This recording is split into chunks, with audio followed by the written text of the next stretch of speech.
The fluorescent lights flickered as the gurney slammed through the emergency bay doors, blood pooling beneath the wheels. Nina Reeves didn't move from her corner by the supply cart. She'd learned months ago that stepping forward only earned her contempt.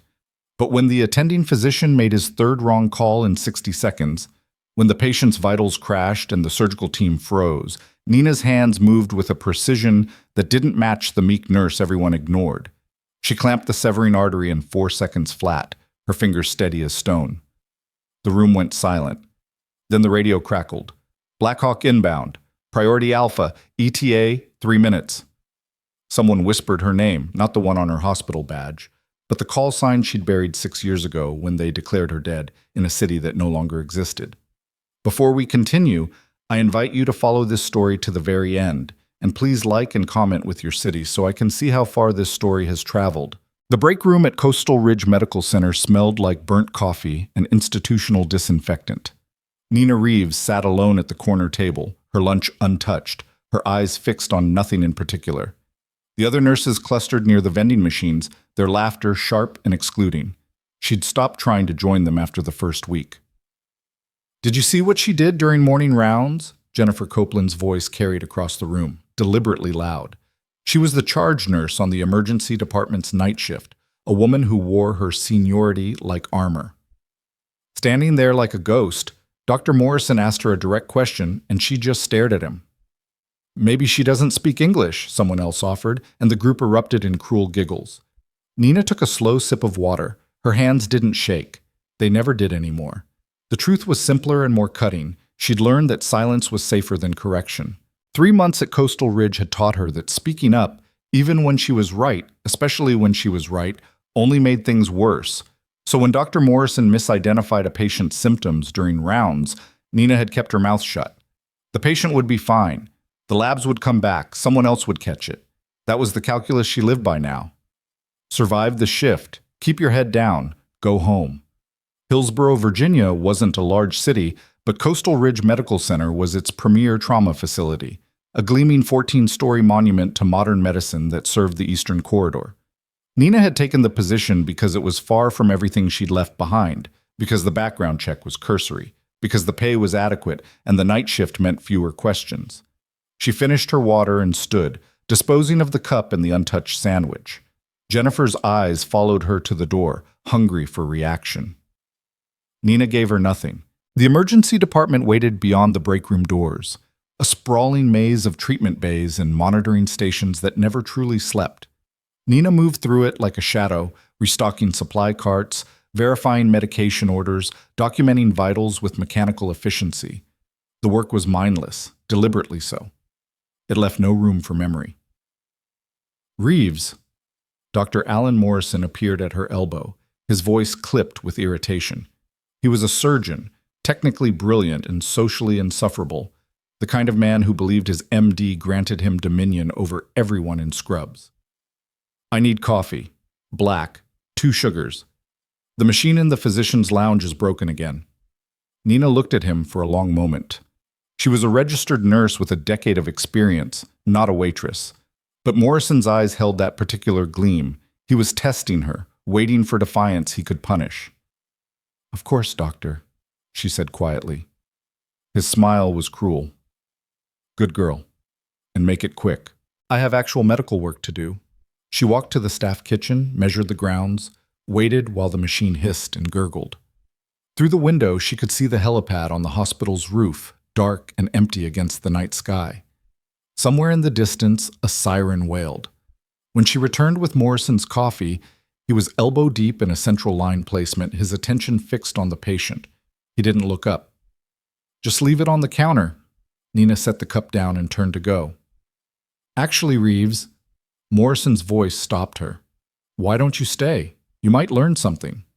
The other nurses exchanged glances. This was a game Morrison played, forcing the junior staff to watch while he performed procedures, then quizzing them with questions designed to expose ignorance. Nina had seen him reduce a nursing student to tears 2 weeks ago. She positioned herself where she could see the insertion site. Morrison worked with confident precision, threading the catheter through the subclavian vein. His technique was textbook perfect. It was also going to cause a pneumothorax in about 40 minutes, because he'd nicked the pleura on entry. Nina saw it happen. The slight resistance as the needle advanced, the almost imperceptible change in the patient's respiratory pattern. Morrison missed both signs entirely. So, Reeves, Morrison tied off the final suture. Tell me about potential complications of subclavian line placement. Pneumothorax, Nina said immediately. Hemothorax, arterial puncture, air embolism, catheter malposition. Morrison's eyebrow arched. Very good. You can read. Now tell me how we'd recognize a pneumothorax. Decreased breath sounds on the affected side, tachypnea, hypoxia, tracheal deviation in severe cases, chest X-ray confirmation. And when would we order that X-ray? Nina's eyes flicked to the patient, then back to Morrison. This was the trap. The textbook answer was immediately post-procedure. But if she said that, she was implying Morrison should order one now, which meant questioning his judgment. Protocol suggests imaging after any central line placement, she said carefully. Morrison's smile sharpened. Protocol suggests. But does this patient need one, Nurse Reeves? The correct answer, the safe answer, was number Morrison was the physician. He'd declared the procedure successful. Challenging him would accomplish nothing except paint a target on her back. Nina looked at the patient's monitor. Respiratory rate creeping up, oxygen saturation holding steady, but that would change. No, doctor, she lied. Excellent. You're learning. Morrison stripped off his gloves. Continue monitoring vitals. If anything changes, notify the attending. He left, coffee in hand, completely unaware he'd just injured his patient. Nina stayed at the bedside. She documented the procedure in the chart, noting exact timestamps, Morrison's technique, the patient's baseline vitals. When the pneumothorax declared itself in 37 minutes, faster than she'd predicted, she would need this evidence. Jennifer appeared at the nurse's station, her expression sour. You're still here? Your assignment is Bay 7. Mr. Patterson needs his medications. I'm concerned about this patient's respiratory status post-procedure. Dr. Morrison said he was fine. Dr. Morrison also left his coffee on the sterile field, Nina said evenly. Jennifer's face reddened. Are you questioning an attending physician's judgment? I'm advocating for patient safety. You're overstepping. Bay 7. Now. Nina walked away. She delivered Mr. Patterson's medications, checked on 2 other patients, restocked the crash cart in Bay 3. She moved through her task with quiet efficiency, but her mind never left the central line patient. 22 minutes after Morrison's departure, the monitor alarmed. Nina was at the bedside before the sound faded.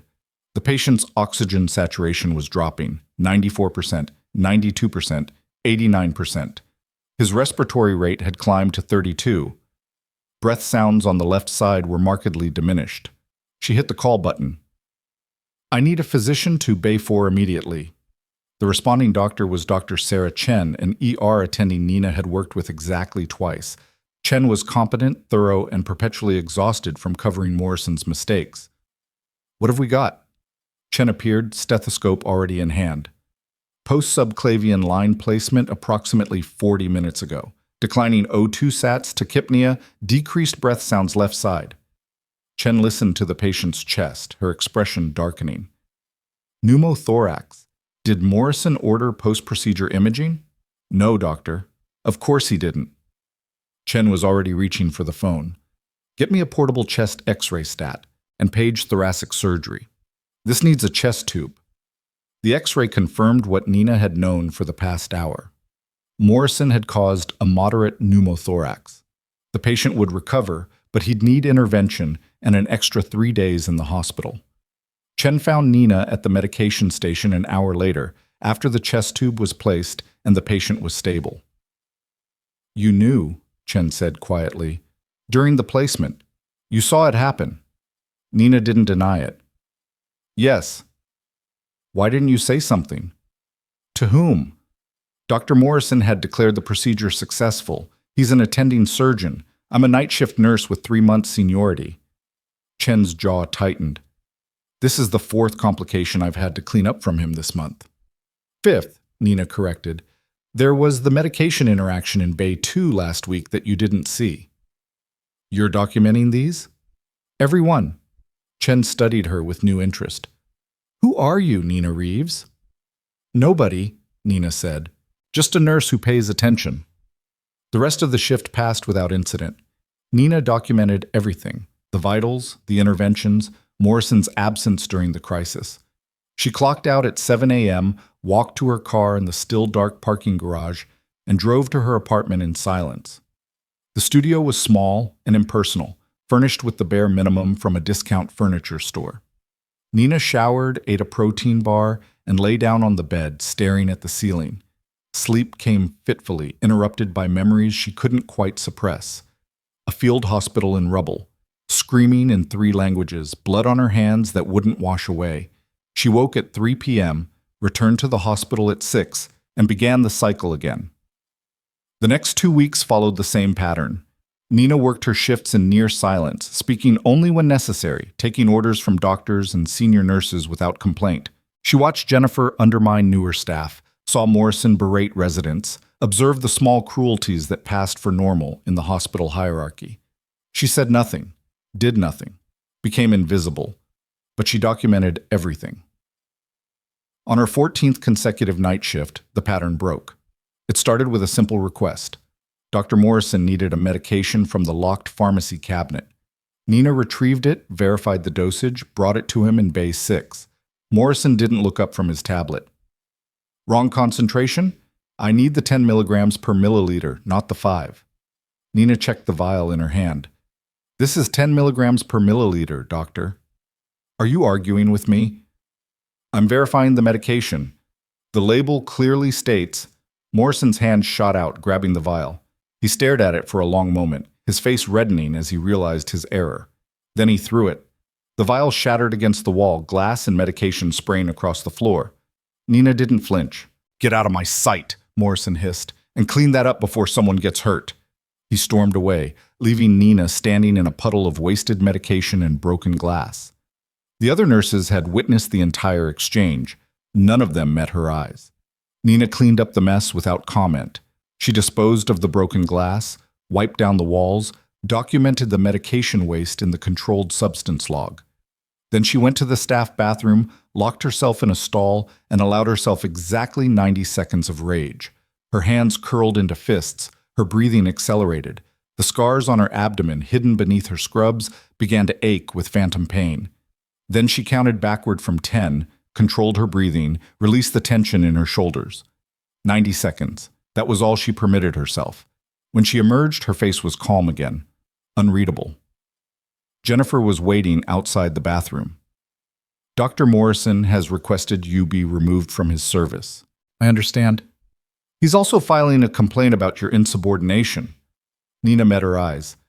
"I verified a medication dosage. That's protocol." "He says you were disrespectful." "He threw a vial at a wall." "His word against yours." Jennifer's smile was thin and victorious. "I'm reassigning you to triage for the remainder of the week. You'll screen walk-ins and handle intake paperwork. No patient care." It was a punishment disguised as a rotation. Triage meant sitting at a desk in the waiting room, dealing with angry patients, belligerent drunks, and the endless parade of minor complaints that clogged the ER. It was grunt work, designed to humiliate. "Yes, ma'am," Nina said. She spent the next 3 shifts at the triage desk, checking vitals and logging chief complaints with robotic efficiency. A sprained ankle, a possible flu, a child with a fever. She triaged them by acuity, sent them to the waiting room or fast-tracked them to treatment, and never once looked bored. On her 3rd night in triage, a man stumbled through the automatic doors at 2 a.m. He was in his mid-30s, well-dressed, and sweating profusely despite the air conditioning. His left arm was cradled against his chest. "Need help," he managed. Nina was on her feet immediately. "Sir, are you experiencing chest pain?" "Arm, can't breathe right." "Diaphoresis, dyspnea, left arm pain, classic MY presentation." Nina hit the emergency button and reached for her stethoscope. "I need a wheelchair and a gurney to triage now." The man collapsed before the wheelchair arrived. Nina caught him, controlled his descent, and immediately began assessment. Pulse weak and thready. Respiration shallow. She tilted his head back, checked his airway, and felt for a carotid pulse. Still there. Barely. The emergency team arrived as the man went into full arrest. Nina had already begun compressions, her hands positioned with perfect precision over his sternum. 30 compressions, 2 breaths. Someone brought the crash cart. She continued CPR without breaking rhythm while the pads were attached. Analyzing, the AED announced. Nina lifted her hands. The shock delivered. The man's body convulsed. Resume CPR. She was back on his chest instantly, maintaining the exact depth and rate. 15 seconds. 30. 45. We need an airway. Dr. Chen appeared, taking command. Prepare for intubation. Nina yielded her position but didn't step back.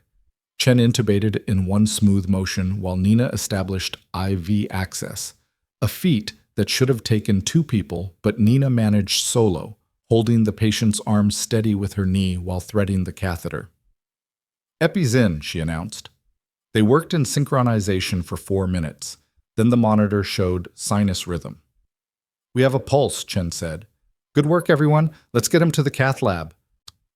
The team rushed this patient away, leaving Nina in the triage area with bloodied gloves and an adrenaline spike she was expertly suppressing. She stripped off the gloves, washed her hands, and was back at her desk before the next patient arrived. Jennifer materialized an hour later. Dr. Chen says you managed IV access during CPR. The patient needed vascular access. That's typically a 2-person procedure. There wasn't time for optimal staffing. Jennifer's expression was unreadable. You're very competent for someone so quiet. Thank you. That wasn't a compliment. Jennifer leaned against the desk. There's something off about you, Reeves. You're too calm, too controlled. Normal people don't react like you do under pressure. Nina said nothing. Where did you work before Coastal Ridge? It's in my personnel file. Your personnel file says you worked at a rural clinic in Montana. No trauma experience. No critical care background. Yet you perform like someone with years of emergency medicine training. I learned quickly. No one learns that quickly. Jennifer straightened.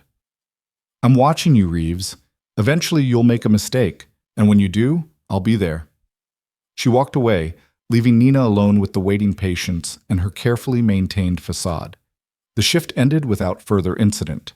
Nina documented the cardiac arrest, completed her charts, and was gathering her belongings when the overhead speakers crackled to life. Attention all staff, this is a code orange. Multiple casualties inbound. All available personnel report to the emergency department immediately. This is not a drill. Repeat, code orange, mass casualty incident. The announcement repeated twice more. Around Nina, the hospital transformed. Lights brightened, stretchers appeared, staff poured from every corridor. Jennifer's voice cut through the chaos. Listen up, we have a multi-vehicle collision on Highway 64. 12 confirmed casualties, unknown number of additional walking wounded. Trauma bays 1 through 6 are being cleared now. Everyone gets an assignment, no exceptions. Dr. Morrison appeared, already in trauma gown. What's our ETA? First ambulance is 3 minutes out. Severity? Mixed. Everything from minor lacerations to critical trauma. Nina moved toward the supply room, but Jennifer's voice stopped her. Not you, Reeves. You stay in triage. Screen the walking wounded. Keep them out of our way. I'm a registered nurse. You need all hands. I need competent hands. You're a liability in a mass casualty situation. Stay at your desk. It wasn't worth arguing. Nina returned to triage as the first ambulance screamed into the bay. The doors burst open. Paramedics wheeled in a stretcher bearing a young woman, maybe 25, with a steering column impaled through her abdomen. Blood everywhere. Her face was gray. Trauma 1, someone shouted. They rushed past Nina's desk. Then came the second patient, and the third, a teenager with a crushed leg, an elderly man with severe head trauma, a pregnant woman screaming about her baby. The ER became a war zone. Nina watched from her desk, her hands clenched beneath the counter. Every instinct screamed at her to move, to help, to act. But Jennifer's orders were clear. Stay put. Don't interfere. The fourth ambulance brought in a man who wasn't breathing. The paramedics were doing CPR as they wheeled him through. Dr. Morrison met them at the door. What have we got? John Doe, approximately 40 years old, ejected from vehicle. CPR initiated on scene 12 minutes ago. 2 rounds of EP, no response. Suspected tension pneumothorax. Trauma 2. Someone get me a chest tube kit. They rushed the patient past Nina's station. She caught a glimpse of his face, young, bearded, a tattoo visible on his neck beneath the cervical collar. Something about him triggered a memory she couldn't quite place. The 5th ambulance brought chaos. Federal agent down! Priority 1! Move! Move! Move! Nina's head snapped up. Federal agent. 2 men in dark suits flanked the stretcher, their eyes scanning the ER with professional paranoia. The patient between them was unconscious, his suit jacket soaked with blood. GSW to the chest, the paramedic reported. Vitals unstable. He's crashing. Dr. Chen grabbed the stretcher. Trauma 3. Someone paged surgery. But as they wheeled the agent toward the trauma bay, his hand shot out, grabbing Chen's wrist with surprising strength. His eyes opened. Asset compromised, he gasped. Secure the package. Then he seized, his back arched. The monitor screamed. V-fib, Chen shouted. Get the crash cart. The ER descended into controlled chaos. Nina stood frozen at her desk, her mind racing. Asset compromised. Secure the package. That wasn't the rambling of a dying man. That was mission language. Before she could process further, the building shook. Everyone froze. A deep rhythmic thumping grew louder, rattling the windows. The lights flickered. Somewhere outside, people were shouting. Jennifer's face went pale. Is that?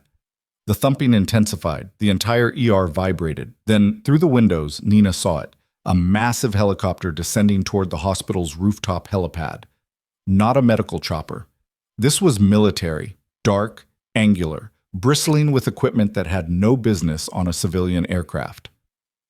What the hell? Morrison breathed.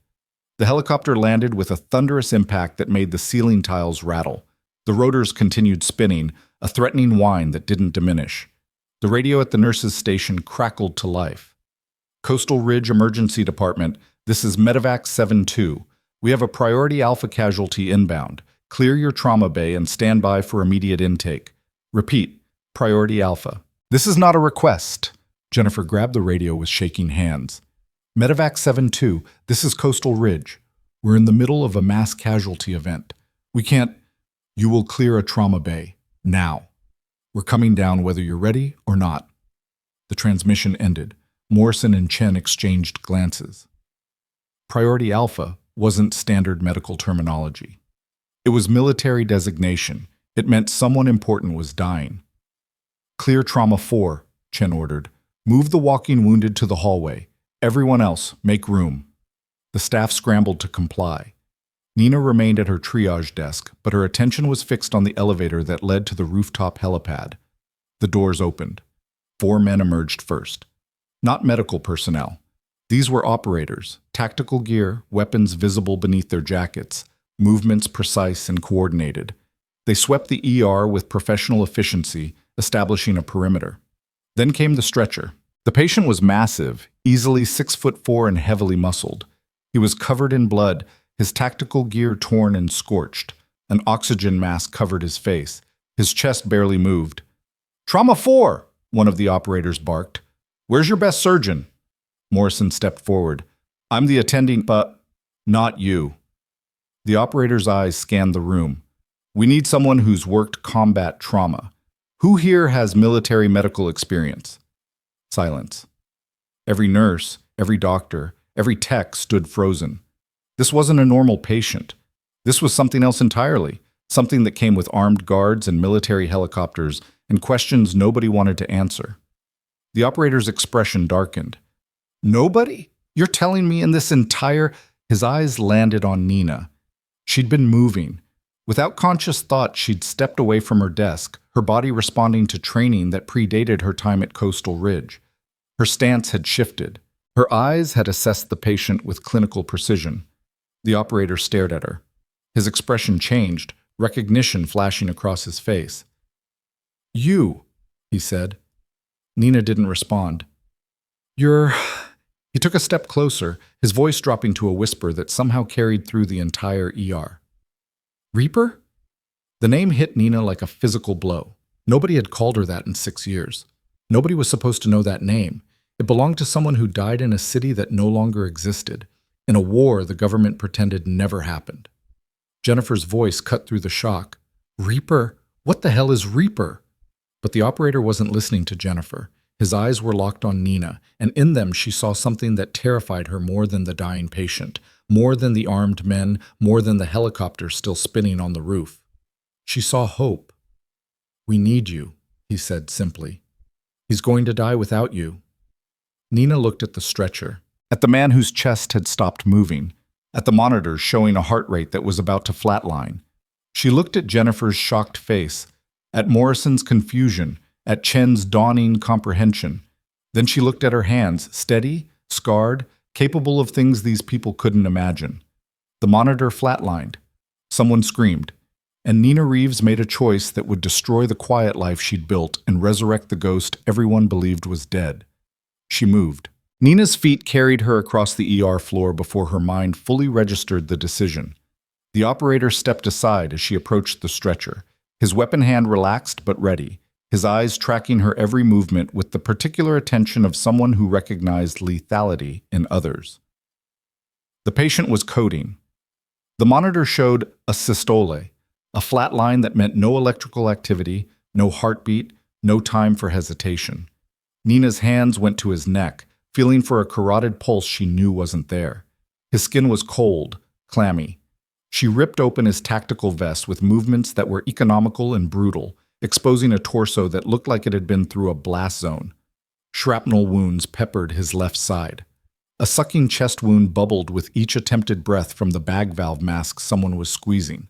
But worse, far worse, was the distended jugular veins and the tracheal deviation that told Nina his heart was being crushed.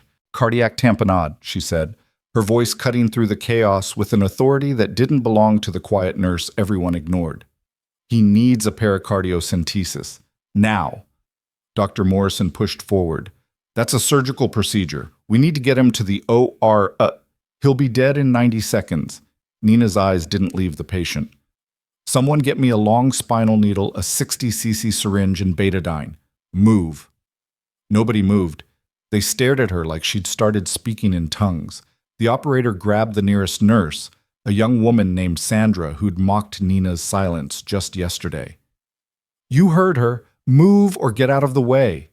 Sandra stumbled toward the supply cabinet. Morrison's face flushed red. You can't perform a pericardiocentesis. You're not a physician. You don't have the authority. Nina's hand shot out, grabbing the ultrasound probe from the crash cart. She squeezed gel onto the patient's chest and pressed the probe below his xiphoid process. The screen showed exactly what she'd suspected, fluid surrounding the heart, compressing it, killing him. Dr. Chen, Nina said, her voice terrifyingly calm, I need you to document that I'm performing this procedure under duress to save a patient's life. Dr. Morrison, if you want to help, hold the ultrasound probe. If not, step back. Chen grabbed a tablet, her fingers flying. Documented. Proceed. Morrison looked between them, his authority crumbling. This is insane. You can't... 60 seconds, the operator said quietly. His hand had moved to his weapon. Not threatening exactly, but the message was clear. This patient lived, or there would be consequences that transcended hospital politics. Sandra returned with the supplies, her hands shaking. Nina took them without acknowledgement, her movements flowing into a practice sequence that she'd performed in far worse conditions than a well-lit American emergency room. She prepped the insertion site in 5 seconds, located the anatomical landmark with her fingers. Then she inserted the needle at a 45-degree angle, aspirating as she advanced, watching the ultrasound screen with peripheral vision while her hands worked from muscle memory that preceded conscious thought. The needle tip entered the pericardial space. Dark blood filled the syringe. Hemorrhagic effusion, Nina announced, continuing to aspirate. Someone start documenting volumes. Chen was already writing. 20 cubic centimeters, 30, 40. The patient's body convulsed. His back arched. Then the monitor beeped. A single heartbeat, weak but present. 50 cc. 60. Chen's voice was steady now, professional. She'd seen enough to understand what was happening, even if she didn't understand who Nina Reeves actually was. Nina withdrew 80 cubic centimeters of blood from the pericardial sac before the flow stopped. The patient's vitals stabilized. Not good, but no longer actively dying. She withdrew the needle with the same controlled precision, applied pressure to the insertion site, and only then allowed herself to take a full breath. "He needs surgery," she said, her voice returning to its normal quiet register. "The tamponade will recur. He's got ongoing bleeding that needs to be controlled." Morrison stood frozen, the ultrasound probe still in his hand. His mouth opened and closed like a fish drowning in air. The operator was on his radio. "Package is stabilized. Prep the bird for immediate transport to Bethesda. We're not staying here." "Negative." Nina's interruption made everyone turn. "He's not stable for flight. You put him in that helicopter, the altitude change will kill him. He needs an OR, and he needs it now." The operator's jaw tightened. "Our orders are to extract. Your orders are going to turn him into a corpse." Nina met his eyes without flinching. "I just saved his life. Don't waste my work." A moment of tension stretched between them. Then the operator's radio crackled with a voice Nina couldn't quite hear. He listened, his expression hardening before responding. "Copy. Standing by." He looked at Nina. "You have 2 hours to stabilize him for transport. After that, we're leaving whether you like it or not." Dr. Chen stepped forward. "I'll prep OR 3. Dr. Morrison, I need you to scrub in." "No." Nina's voice was quiet but absolute. "Not Morrison." The ER went silent. Every eye turned to her. Morrison's face transformed from shock to rage. "Excuse me?" His voice climbed an octave. "How dare you? You nicked a pleural membrane during a routine central line placement 2 weeks ago," Nina said, her tone clinical and detached. "You missed it, and the patient developed a pneumothorax that required surgical intervention. Last week, you prescribed contradicting medications to a patient in Bay 2, causing a severe interaction that nearly stopped her heart. 3 days ago, you threw a medication vial at a wall because you misread a label. You're brilliant at routine procedures, Dr. Morrison, but you're dangerous when things go wrong, and this patient is going to require every complication in the textbook." Morrison's face went from red to purple. "You insubordinate little—" "She's right." Chen's quiet words cut through Morrison's building tirade. "Alan, you know she's right. You're an excellent surgeon when everything goes according to plan, but this patient needs someone who can adapt." "And who exactly do you propose?" Morrison's voice dripped venom. "Her? She's a nurse. She can't—" "I'll do it," Chen said, with Nina assisting. Jennifer had been silent throughout the entire exchange, but now she found her voice. "Absolutely not. Reeves is not authorized for surgical assist. She's not even authorized for trauma care. She's a triage nurse with combat medical experience that none of us have," Chen interrupted. "Jennifer, I watched her perform that pericardiocentesis. That wasn't lucky. That was training, extensive training." The operator spoke up. "She's qualified. Verified combat medic, classified specialty designation, authorized for field surgical procedures up to and including—" He stopped, glancing at Nina. "Well, let's just say she can do things most surgeons only read about." Jennifer's mouth worked soundlessly. Nina could see the calculations happening behind her eyes, the political ramifications, the liability concerns, the sheer impossibility of what was being suggested. "This is inappropriate," Jennifer managed finally. "I'm calling administration. This stops now." She reached for the phone. The operator's hand intercepted hers, not roughly, but with unmistakable firmness. "No calls," he said. "This patient is classified. Everything that happens in this room tonight is classified. You can file complaints later, but right now you're going to step aside and let these people work." "You can't—" "Ma'am." The operator's voice dropped to a register that suggested he could, in fact, do quite a lot. "Step aside." Jennifer stepped aside, but her eyes, when they found Nina's, promised retribution. Nina ignored her.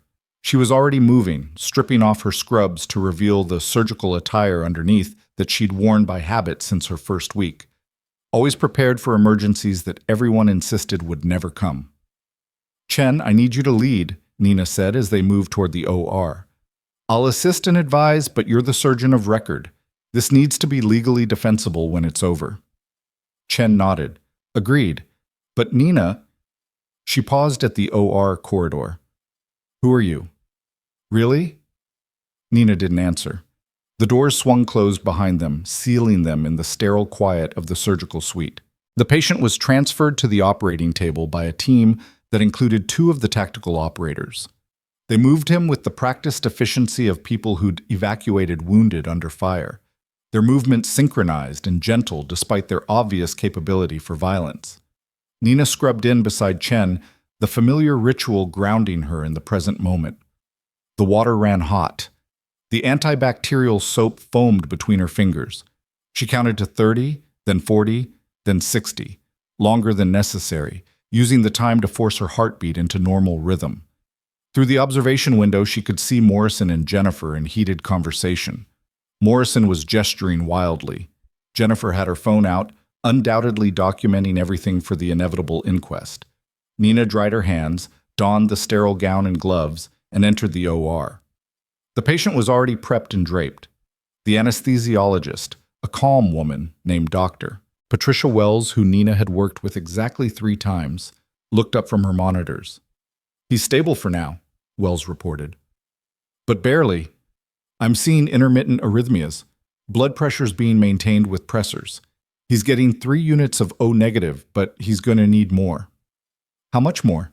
Chen asked, positioning herself at the table. All of it, probably. Nina took her position across from Chen. The surgical tray gleamed between them. Scalpels, clamps, retractors, sutures. Tools she hadn't held in 6 years, tools that felt like extensions of her own hands. Chen made the initial incision. The patient's chest opened like a book written in blood and trauma. Nina's hands moved automatically, applying suction, providing retraction, anticipating Chen's needs before she voiced them. Significant hemothorax, Chen observed. At least a liter of blood in the left chest cavity. Nina suctioned it clear, giving them a view of the damage. The left lung was collapsed, punctured by shrapnel in 3 places. The pericardium showed the site where Nina had performed the emergency aspiration, and beneath it all, the heart struggled to maintain rhythm. We need to repair the lung first, Chen said. If we don't, he'll never maintain oxygen saturation. Agreed, but watch his cardiac rhythm. The tamponade will recur if we don't address the pericardial bleeding. They worked in tandem, Chen's hands guided by her surgical training, Nina's by something deeper and harder won. The lung repairs took 40 minutes, meticulous suturing that closed each perforation while preserving as much functional tissue as possible. Then they opened the pericardium. Jesus, Chen breathed. The heart's surface was lacerated, not deeply, but enough to cause persistent bleeding into the pericardial sac. A piece of shrapnel was still embedded in the myocardium, close enough to the coronary arteries that removing it was going to be delicate work. That needs to come out, Nina said quietly. But if we're not careful, we'll cause a massive hemorrhage, I know. Chen's hands hovered over the exposed heart, trembling slightly. Nina understood. This was the kind of repair that could kill a patient in seconds if anything went wrong. One slip, one moment of hesitation, one mistake, and they'd be doing chest compressions on an open cavity. Talk me through it, Chen said. I need to know what you see. Nina leaned closer, studying the shrapnel fragment. It was maybe 2 centimeters long, irregular and sharp, embedded at an angle that suggested it had entered during a blast. The metal was close to, but not penetrating, the left anterior descending artery. The fragment is superficial, Nina said. It's lodged in the myocardium but hasn't penetrated the ventricular wall. If you grasp it at the base and extract it along the entry angle, you should be able to remove it without causing additional trauma. Should, Chen repeated. In field conditions, I'd have already pulled it, but you're the surgeon, your call. Chen took a steadying breath. Forceps. Nina placed the instrument in her hand. Chen grasped the shrapnel fragment with exquisite care, testing its stability. Then, in one smooth motion, she extracted it. Blood welled from the wound site, a concerning amount but not catastrophic. Nina had suction ready, clearing the field while Chen placed a hemostatic agent over the laceration. Holding, Wells announced. Rhythms stable. Blood pressure holding. Chen sutured the pericardial laceration with hands that had stopped shaking. Nina assisted, cutting sutures, maintaining visualization, monitoring the heart's rhythm with the particular attention of someone who'd seen too many people die on tables just like this one. They worked for another 90 minutes, repairing damage, controlling bleeding, ensuring that every system had the best possible chance of recovery. The operators remained in the OR throughout, silent witnesses whose presence reminded everyone that this was more than a medical procedure. It was a matter of national security that none of them fully understood. Finally, Chen placed the last suture. I think we're done. Nina, do you see anything else? Nina performed a systematic visual inspection of the surgical field. The repairs looked solid. The bleeding was controlled. The heart was beating with steady, if fragile, rhythm. We're good, she confirmed. He's going to need intensive monitoring for the next 72 hours, but he should survive. Wells spoke from her position at the head of the table. Vitals are stabilizing. He's maintaining pressure without pressors. I'd call this a success. Chen stepped back from the table, her gown spotted with blood, her eyes exhausted but satisfied. Nina, I've never seen anyone work like that. Your spatial awareness, your anticipation of complications, your technical skill. Where did you learn field surgery like that? Places that don't exist anymore, Nina said quietly. The OR doors burst open. Morrison entered, still in street clothes, his face apoplectic. This is unacceptable. You performed a major surgical procedure without proper authorization, without proper supervision. She saved his life, Chen said flatly, which is more than you could have done. That's irrelevant. There are protocols, there are rules, which she followed. The operator who'd called Nina Reaper stepped between Morrison and the surgical team. Dr. Chen was the surgeon of record. Miss Reeves assisted under emergency conditions. Everything was documented and legal. Legal? She's not qualified to. Actually, she is. The operator pulled out a tablet, showing Morrison something that made the surgeon's eyes widen. Certified combat medic, authorized surgical assistant rating, classified medical specialist designation that I can't discuss but which supersedes your concerns. Now, Dr. Morrison, I need you to step out of this OR before you contaminate the sterile field. Morrison stared at the tablet, then at Nina, then back at the tablet. His mouth worked soundlessly. Then he turned and left, his footsteps echoing down the corridor like gunshots. The patient was moved to the intensive care unit under guard. The operators maintained a perimeter around his room, checking IDs, logging every person who entered or exited. Nina completed her post-operative notes in silence, documenting every decision, every complication, every moment of the surgery in clinical language that stripped away the drama and left only the medicine. Chen found her in the documentation room an hour later. The sun was rising outside the windows, painting the sky in shades of orange and gold that seemed obscene after the night they'd just survived. Administration wants to see you, Chen said. Jennifer filed a formal complaint. So did Morrison. They're talking about suspension pending investigation. Nina had expected this. I understand. You don't seem worried. I'm not. Chen sat down across from her. Nina, what Jennifer said earlier about you only being here 3 months, about your background not matching your skills, she's right. Your personnel file says you worked at a rural clinic in Montana, but I've worked with rural clinic nurses before, and they don't perform pericardiocentesis like they're checking vital signs. Nina met her eyes. What do you want to know? Who you were before you came here, where you learned to do what you did tonight, why someone called you Reaper and looked at you like you were a ghost. I can't tell you that. Can't or won't. Both. Chen studied her for a long moment. Fair enough. But Nina, whatever happens with administration, whatever Jennifer and Morrison try to do to you, I'm going to make sure everyone knows you saved that man's life tonight. Not me. You. Don't, Nina said sharply. Please, I need this to go away, not become a story. It's already a story. You made it one the moment you stepped up to that table. Before Nina could respond, her phone vibrated. Unknown number. She almost ignored it, then saw the message preview. Eyes only. She opened it. The message was brief. Conference room B. Now. Come alone. Chen saw her expression change. What is it? I have to go. Nina left the documentation room and walked through corridors that were slowly returning to normal after the chaos of the mass casualty event. The walking wounded had been treated and discharged. The critical patients were in surgery or intensive care.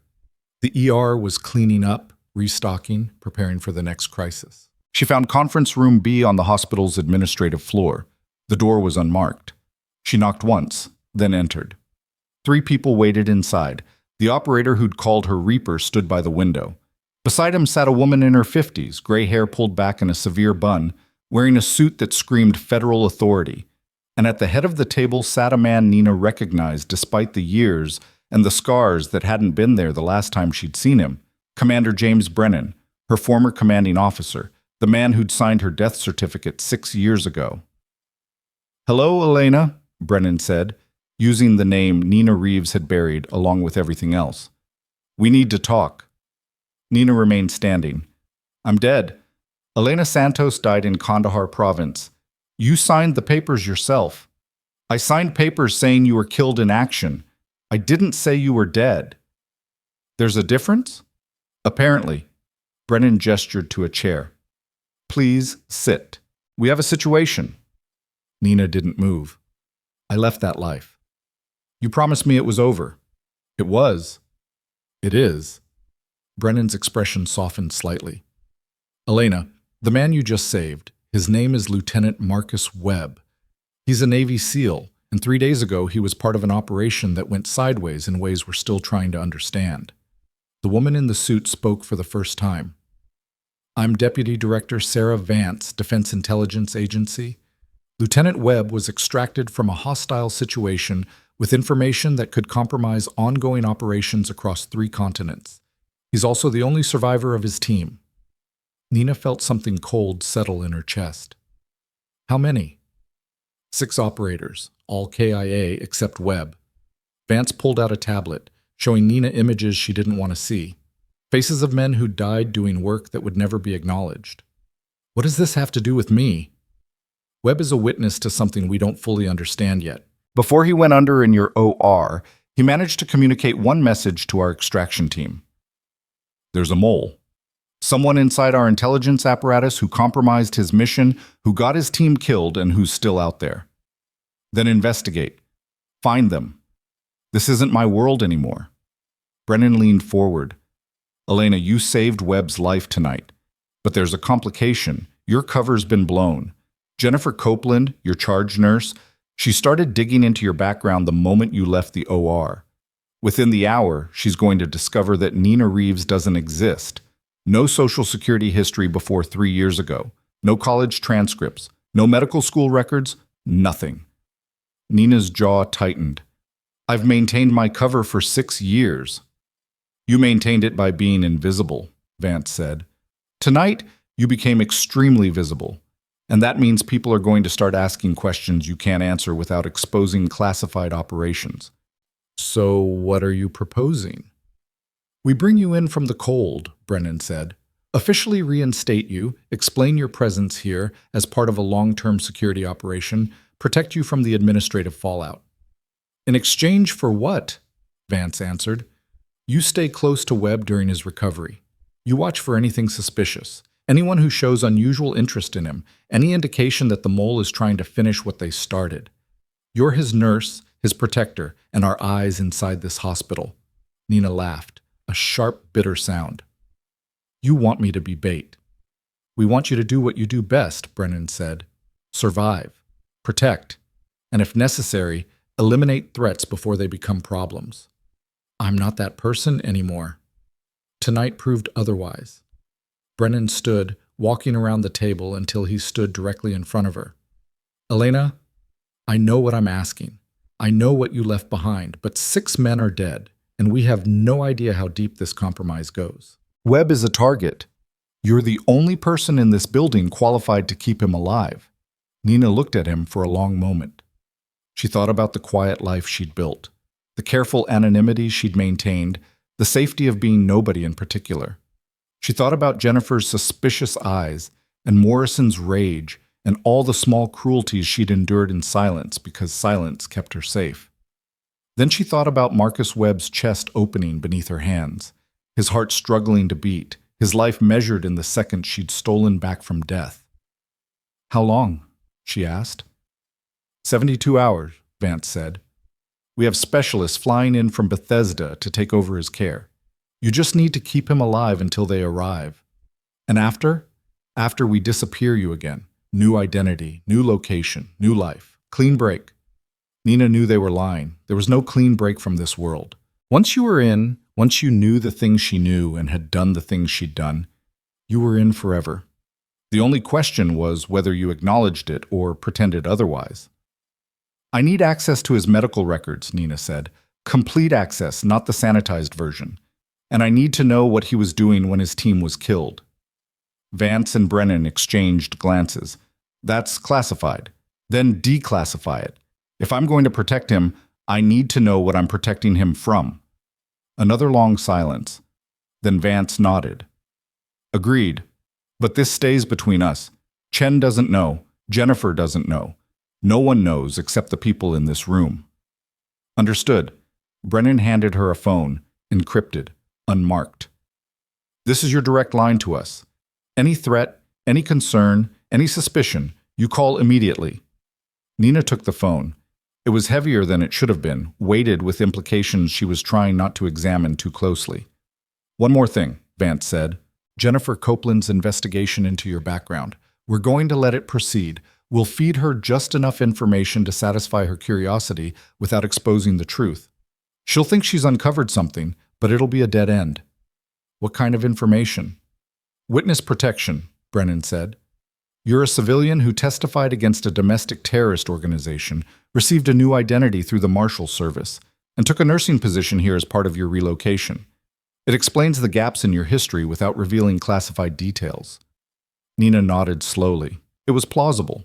Mundane enough to be believable, dramatic enough to discourage further questions. "There's going to be an administrative meeting in 3 hours," Vance continued. "Jennifer's formal complaint will be addressed. Morrison's too. You'll need to be there." "What should I expect?" "Pressure, accusations, demands for your dismissal." Brennan's expression was grim.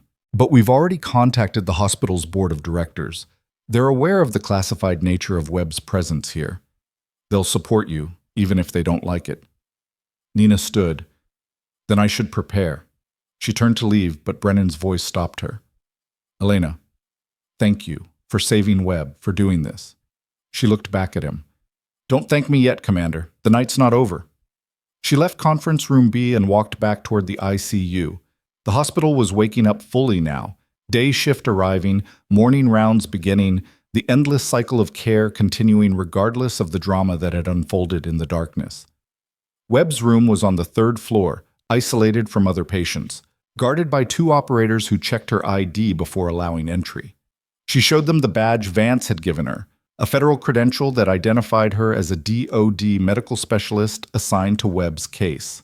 Inside, Webb lay unconscious, his chest rising and falling with the mechanical rhythm of the ventilator. Monitors tracked every heartbeat, every breath, every flicker of electrical activity in his damaged body. Nina checked his vitals, adjusted his IV medications, examined his surgical sites with the practiced efficiency of someone who'd performed these tasks thousands of times. Then she pulled up a chair and sat beside his bed, her eyes on the monitors but her mind ranging over everything Brennan and Vance had told her. A mole. A compromised operation. 6 dead operators and 1 survivor who knew something worth killing for. She looked at Webb's face, peaceful in unconsciousness, and wondered what secrets were locked behind those closed eyes. What had he seen? What did he know? And how many people were willing to kill to keep that knowledge buried? The door opened.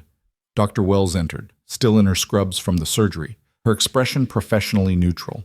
"I'm doing hourly checks," Wells said. "How's he doing?" "Stable. No significant changes since post-op." Wells moved to the monitors, reviewing the data with an anesthesiologist's particular attention to detail.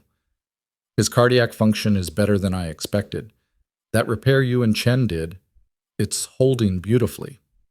Chen did the repair. I assisted." "Don't sell yourself short."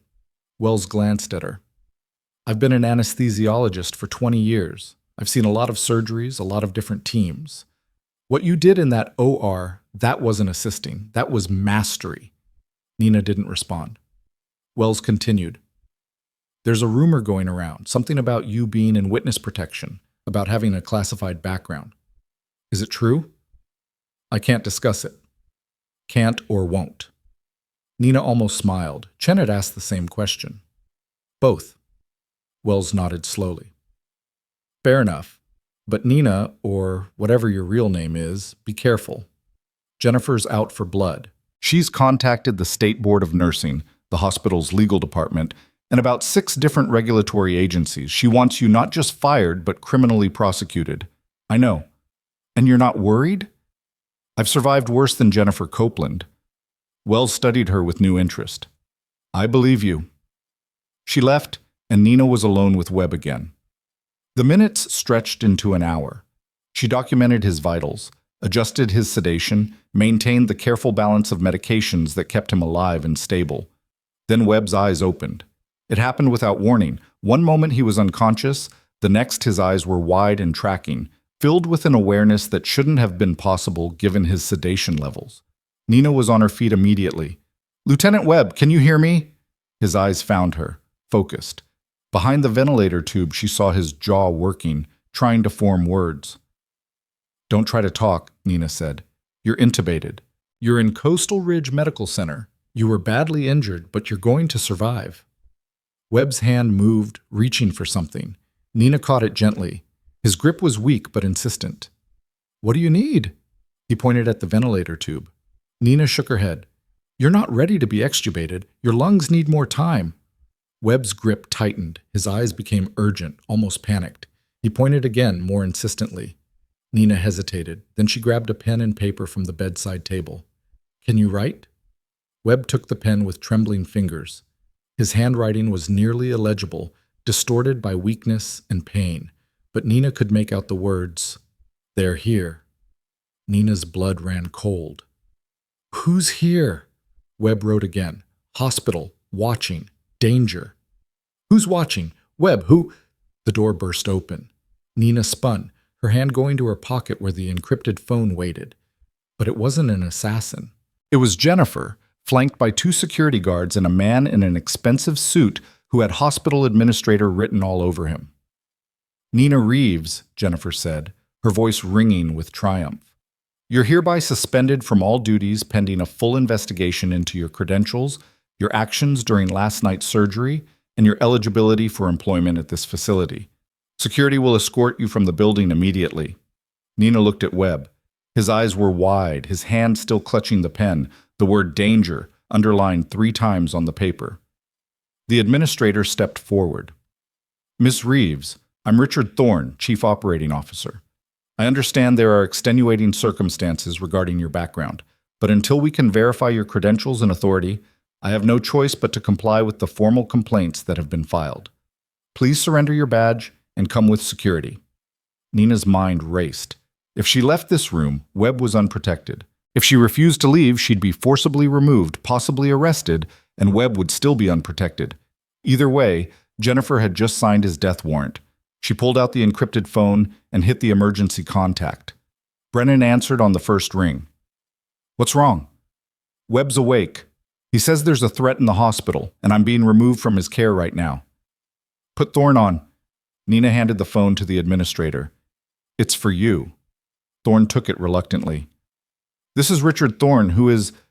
His expression changed as he listened, then changed again. Then he went pale. Yes, sir. I understand. Of course. Immediately. He handed the phone back to Nina, his hand shaking slightly. Security, you're dismissed. Jennifer, you're suspended pending investigation into unauthorized disclosure of classified patient information. Everyone out. Now. Jennifer's face went white. You can't... Out! Thorne's voice cracked like a whip. Before I have you arrested for federal crimes I don't fully understand but was just informed carry a 20-year prison sentence. They left. The room emptied. And Nina was alone with Webb again, her heart hammering, adrenaline singing through her veins. Webb's eyes met hers. He wrote one more word on the paper, his hand shaking with effort. Trust no one. Nina stared at the 3 words Webb had scrawled on the paper, then looked into his eyes and saw the kind of certainty that came from watching teammates die. She picked up the encrypted phone and photographed the message before crumpling the paper and dropping it into the biohazard container. "I'm going to remove your ventilator tube," she said quietly. "Your oxygen saturation is adequate, and I need to hear what you know. This is going to be uncomfortable." Webb nodded once. Nina checked his vitals, decreased his sedation incrementally, and waited for the medication to metabolize. His respiratory drive was strong, chest rising and falling independently of the ventilator. She suctioned his airway, deflated the cuff, and on his next exhale, pulled the tube in one smooth motion. Webb coughed violently, his body convulsing with the effort. Nina supported his shoulders, keeping him from tearing his surgical repairs. When the coughing subsided, he sucked in a ragged breath and spoke in a voice like gravel over broken glass. "How long was I out?" 7 hours since surgery. You should still be unconscious." SEALs don't follow normal recovery timelines. He tried to sit up. Nina's hand on his chest stopped him. "You have surgical repairs that will rupture if you move wrong. Talk first. Move later." Webb's eyes searched her face. "The operator called you Reaper. Elena Santos. You were declared KYA 6 years ago in an operation that officially never happened." "That's classified." "Everything about tonight is classified." Webb's breathing was labored but controlled. "My team was hit in Yemen. We were extracting an asset, someone who claimed to have information about weapons shipments to designated terrorist organizations. The intel was solid. The operation was planned perfectly. But when we arrived at the extraction point, it was an ambush. They knew we were coming. They knew our route, our timing, our communications protocols." Nina pulled up a chair, positioning herself where she could see both Webb and the door. "How many hostiles?" "Dozens, maybe more. Military-grade weapons, coordinated fire discipline. This wasn't some militia group. This was professional." Webb's hand went to his chest, fingers tracing the bandages beneath his gown. "My team leader, Lieutenant Commander David Nash. He realized immediately we'd been compromised. He ordered dispersal, tried to get us to separate and evade. But they had our positions locked. It was like they could see through walls." "Thermal imaging?" "Maybe. Or someone was feeding them real-time updates." Webb's eyes hardened. "I was the last one mobile. I saw Nash go down. Saw Peterson take 3 rounds to the chest. Watched Kowalski get hit by an RPG that turned him into—" He stopped, his breathing accelerating. Nina watched his heart rate climb on the monitor. "Lieutenant, I need you to slow your breathing. You're going to trigger an arrhythmia." Webb forced himself to breathe slower. "I made it to an extraction point 2 clicks from the ambush site. Called for emergency evac.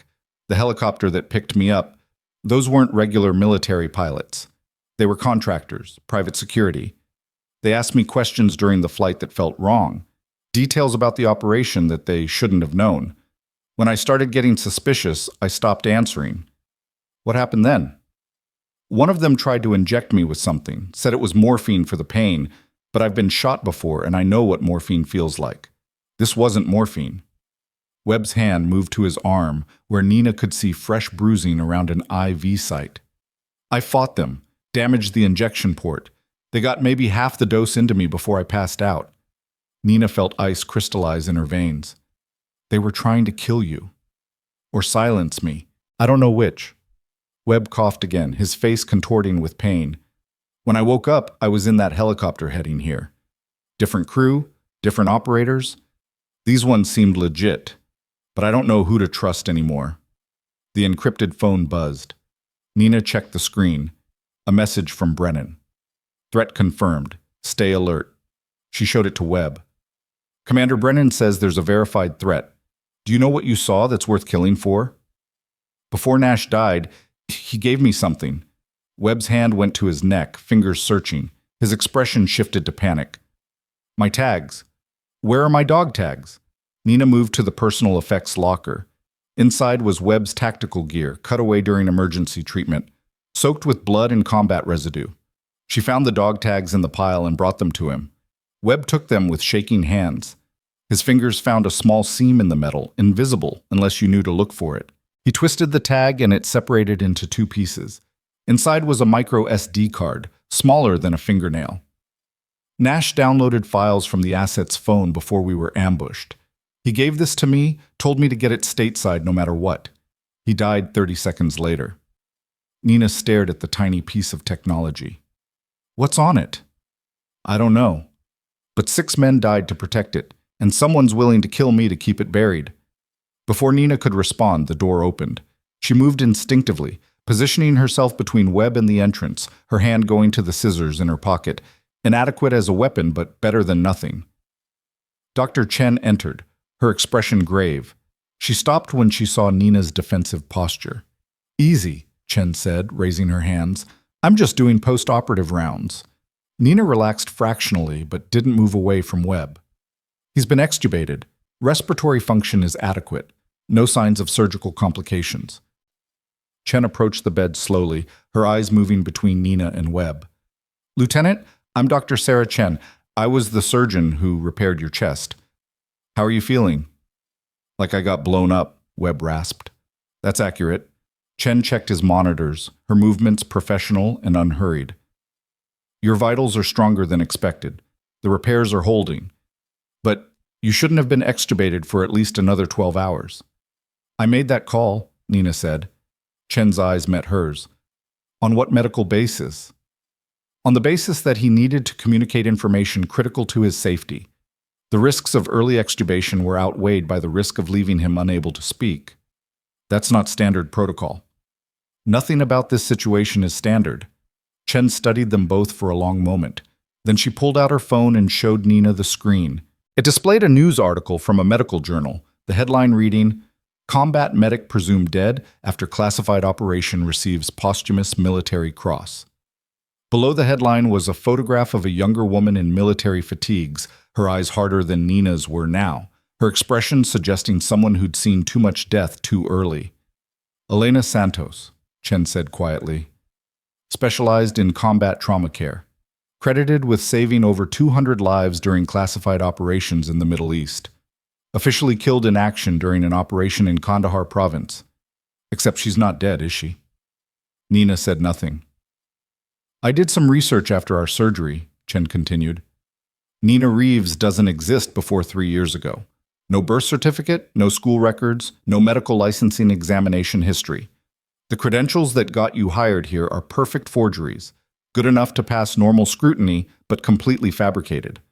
Are you here to confront me or examine your patient? I'm here to help. Chen pocketed her phone. Because about 20 minutes ago, Richard Thorne received a call from someone claiming to be from the Defense Intelligence Agency, informing him that Jennifer Copeland had disclosed classified patient information and was being removed from the facility. Then Jennifer was escorted out by federal agents, not hospital security, actual federal agents. And now there are men with weapons positioned at every entrance to this floor. Webb spoke up, his voice weak but clear. Dr. Chen, you need to leave this room and forget everything you've seen here. I'm a physician. I don't abandon my patients. You're a civilian. This is a military operation that's already gotten 6 people killed. Leave. Now. Chen's jaw set with stubborn determination. I performed surgery on you, Lieutenant. That makes you my responsibility. I don't care what agency you work for or what classified nightmare you're involved in. I'm not walking away. Nina made a decision. Dr. Chen, if you stay, you become a target. Are you prepared for that? Are you? The question hung in the air. Then Nina's phone buzzed again. This time it was a call, not a text. She answered. Brennan's voice was tight with urgency. We have a problem. Jennifer Copeland made copies of your personnel file before she was detained. She sent them to someone outside the hospital. We don't know who yet, but we have to assume your cover is completely compromised. Understood. There's more. We've been analyzing the helicopter crew that transported Webb. One of them has disappeared, left his post during a shift change and hasn't been seen since. We think he's the one who tried to administer the lethal injection. Nina felt her pulse accelerate. Is he in the hospital? We don't know. Facial recognition hasn't picked him up, but this facility has blind spots. Elena, you need to move Webb. Get him somewhere secure until our team arrives. When will that be? 4 hours. Maybe less. Can you hold that long? Nina looked at Webb, at his monitor showing a man who'd been through surgery hours ago and should be unconscious, at Chen standing by the door with her phone out like she was ready to document everything. I'll hold, Nina said. She ended the call and turned to Chen. We need to move him, now. He's not stable for transport. He's not safe here.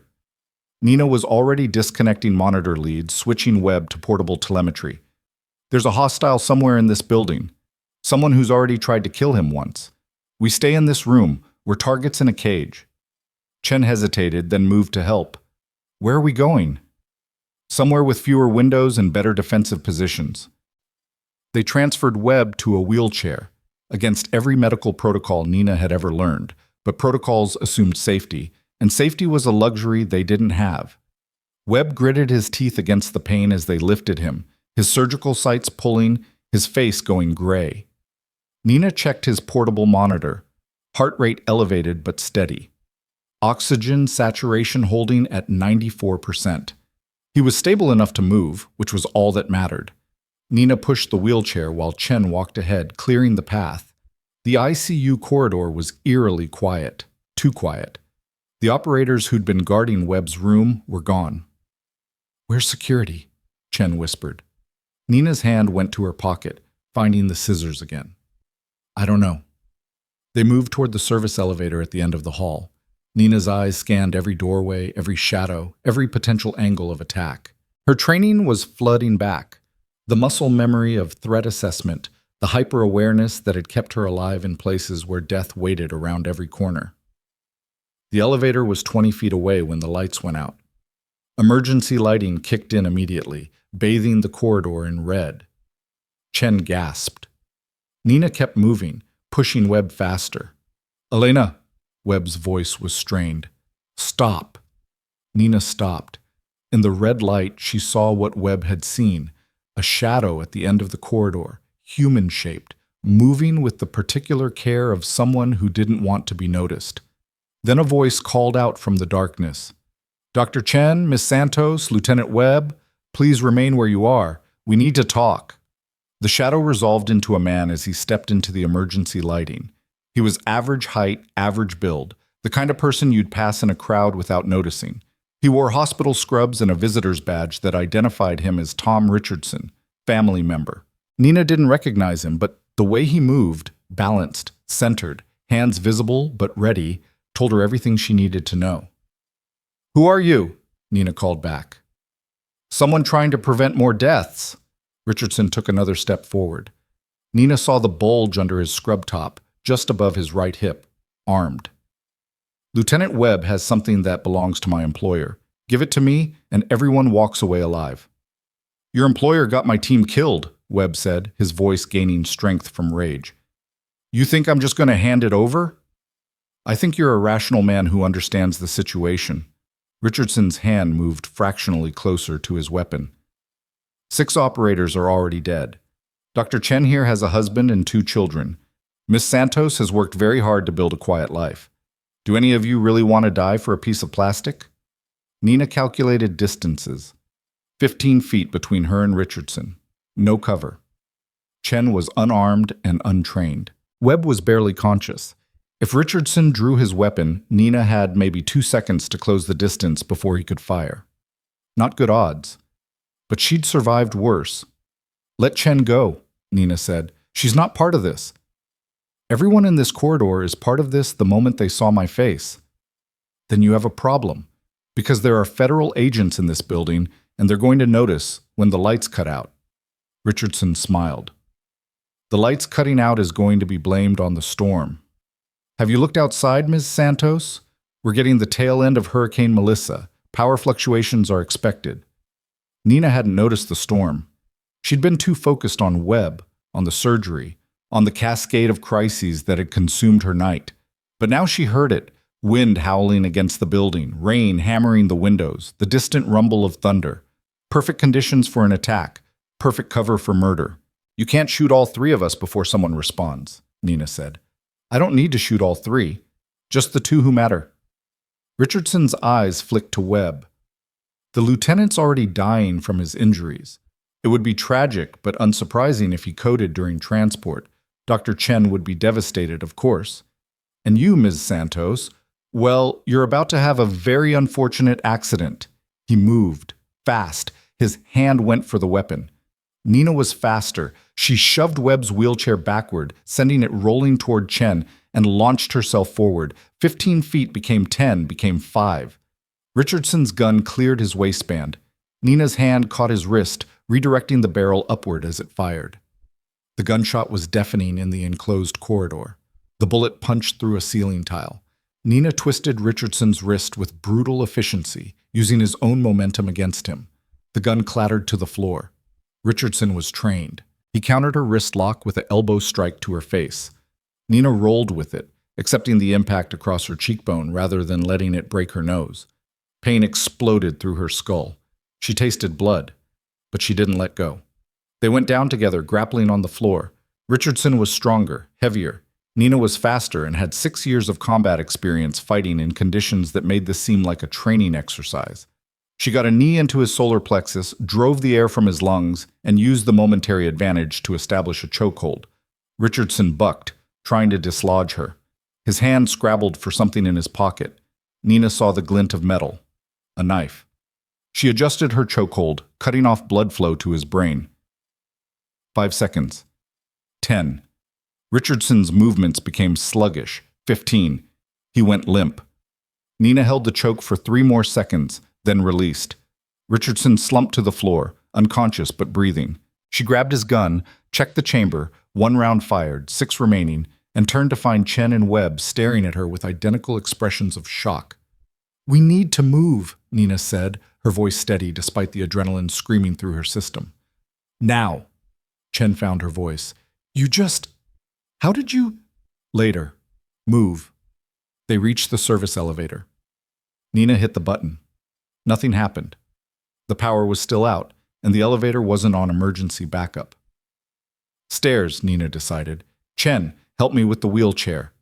They maneuvered Webb to the stairwell door.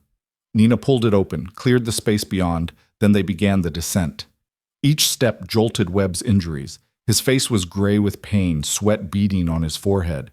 But he didn't make a sound. 2 floors down, they heard voices above them. Multiple people, moving fast, boots on concrete. "Keep going," Nina urged. They reached the ground floor. Nina pushed through the door into a corridor she didn't recognize. Maintenance area, judging by the exposed pipes and industrial lighting. She oriented herself, trying to remember the hospital's layout. "This way," Chen said. "There's a break room with a lock. We can—" The door behind them burst open. 2 men in tactical gear emerged, weapons drawn. Not Richardson. Different team. Nina raised the pistol she'd taken from Richardson. "Federal agents are in this building. You fire that weapon, they'll be here in seconds." One of the men smiled. "No, they won't. They're busy dealing with a bomb threat on the 5th floor. Plenty of time for us to finish this conversation." Nina's mind raced. A bomb threat.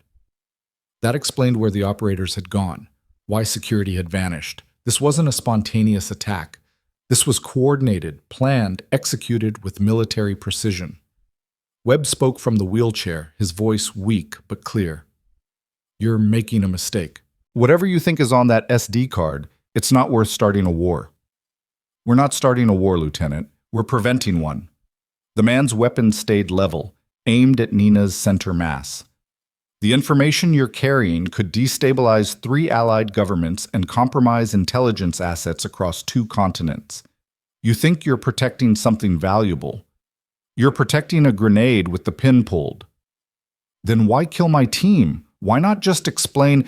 "Because your team wouldn't have understood. Just like you don't understand." The man's finger moved to the trigger. "Last chance. Hand over the SD card and walk away." Nina calculated again. 2 armed hostiles, both trained. She had 6 rounds and maybe 3 seconds before they opened fire.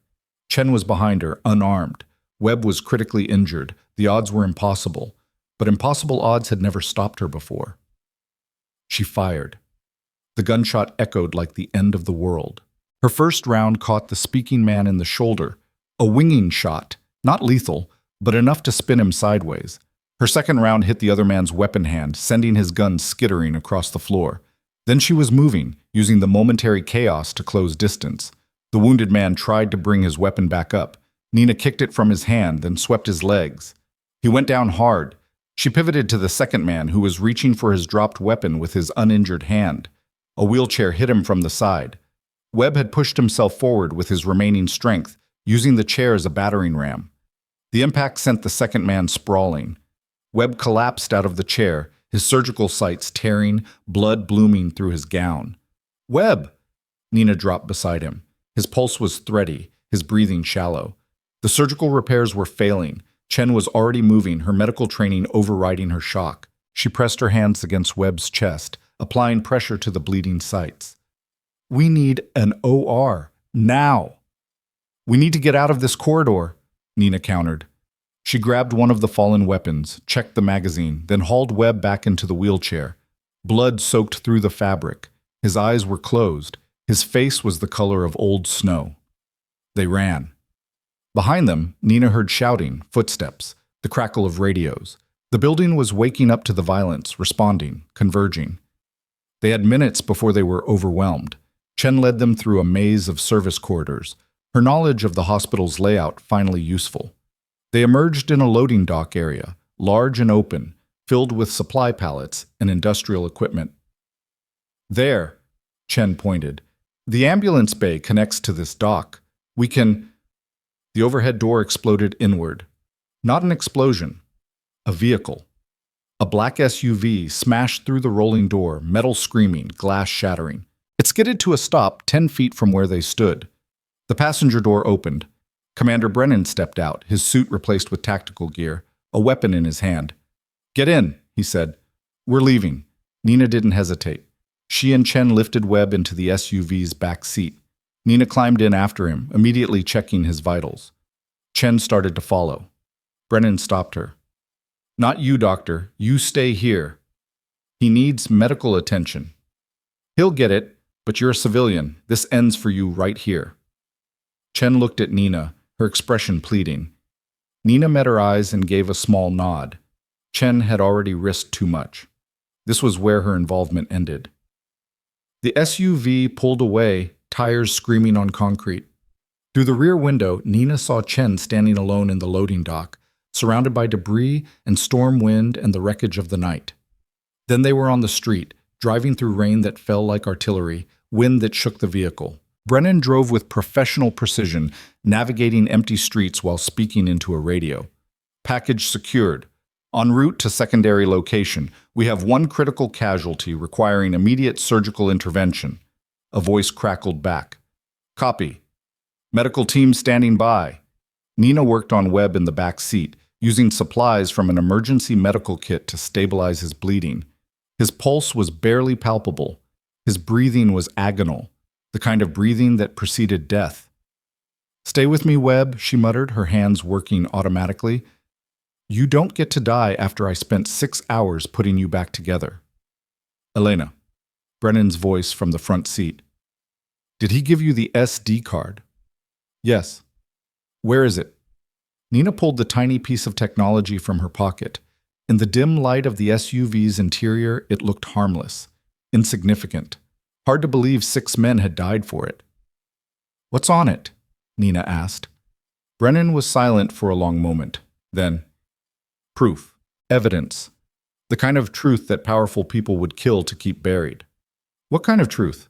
"The kind that could end careers, collapse alliances, and expose operations that were never supposed to see daylight." Brennan took a corner too fast, the SUV's tires hydroplaning momentarily before catching traction. Webb's team was sent to extract an intelligence officer who'd gone rogue. But the officer wasn't rogue. He was trying to expose a corruption network inside our own intelligence apparatus. People selling classified information to foreign powers, manipulating operations for profit, getting operators killed to cover their tracks. Nina stared at the SD card. "Who?" "We don't know yet. That's what's on the card. Names, transactions, communications. Evidence that will take down some very powerful people, if it becomes public. And if it doesn't? Then 6 good men died for nothing. and the people who killed them keep operating with impunity. Webb's hand found Nina's arm, his grip weak but insistent. His eyes opened, barely. "Publish it," he rasped. "All of it, no matter who it burns." Then his eyes rolled back. The monitor Nina had rigged to his portable telemetry began to alarm. VFib. His heart was failing. "Brennan, I need you to stop this vehicle. We're 3 minutes from—" "He doesn't have 3 minutes. Stop. Now." Brennan pulled over, the SUV skidding to a halt in an abandoned parking lot. Rain hammered the roof. Lightning split the sky. Nina threw open the back door and dragged Webb onto the pavement. She began compressions. 30 compressions, 2 breaths. The rain soaked through her scrubs. Her hands pushed down on Webb's chest with metronomic rhythm, cracking ribs, feeling the surgical repairs tear beneath her palms. "Come on," she growled. 30 compressions, 2 breaths. "You don't get to quit." Brennan appeared beside her with the emergency kit. "Epi?" "Yes, 1 milligram IV push. He administered the medication while Nina continued compressions. 30. 2 breaths. 30. 2 breaths. Her arms burned. Her vision narrowed to just Webb's face, gray and lifeless in the stormlight. "Elena, we need to move. Shut up and let me work." Another round of epi. More compressions. Nina lost track of time, lost track of everything except the rhythm of CPR and the desperate hope that Webb's heart would restart. Then he gasped, his back arched, his eyes opened. Nina checked for a pulse, found one. Weak, thready, but there. "Get him in the vehicle," she ordered. They loaded Webb back into the SUV and drove. The secondary location turned out to be an unmarked building on the outskirts of Hillsborough, warehouse exterior. But when Brennan pulled into the loading dock, Nina saw medical equipment that belonged in a hospital, not a black site. A surgical team waited. Real surgeons, real nurses, real equipment. They took Webb from Nina's blood-soaked hands and rushed him into an operating room that appeared to be fully stocked. Nina stood in the loading dock, rain dripping from her hair, blood covering her scrubs, adrenaline finally crashing into exhaustion. Brennan approached, holding out a tablet. "The SD card's contents," he said.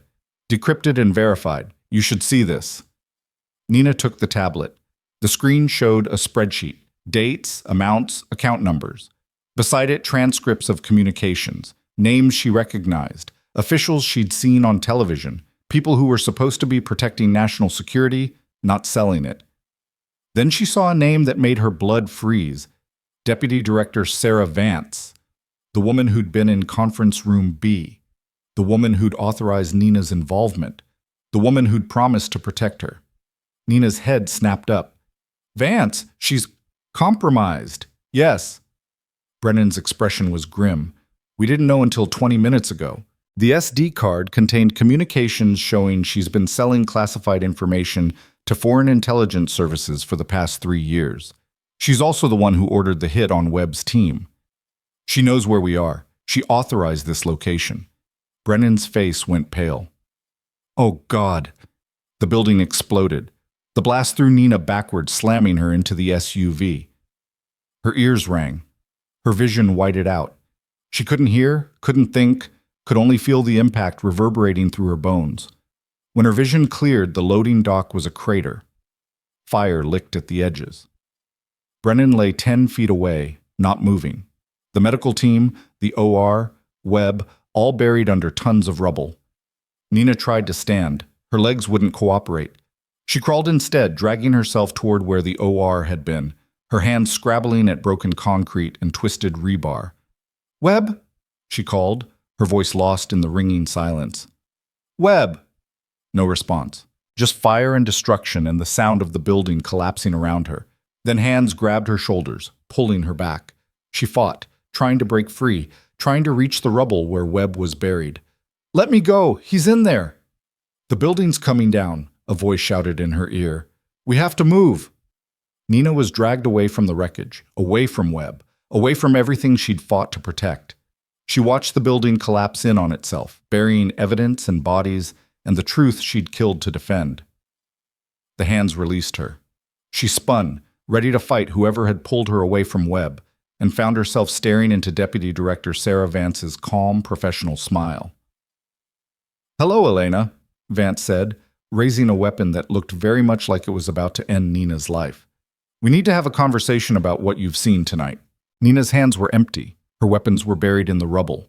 Her body was battered from the blast, and Vance's gun was steady, aimed at Nina's center mass with the casual precision of someone who'd done this before. "You're wondering if I'll actually shoot you," Vance said, her voice carrying over the crackle of flames and the groan of collapsing infrastructure. "The answer is yes, but I'd prefer a conversation first." Nina's mind raced through options.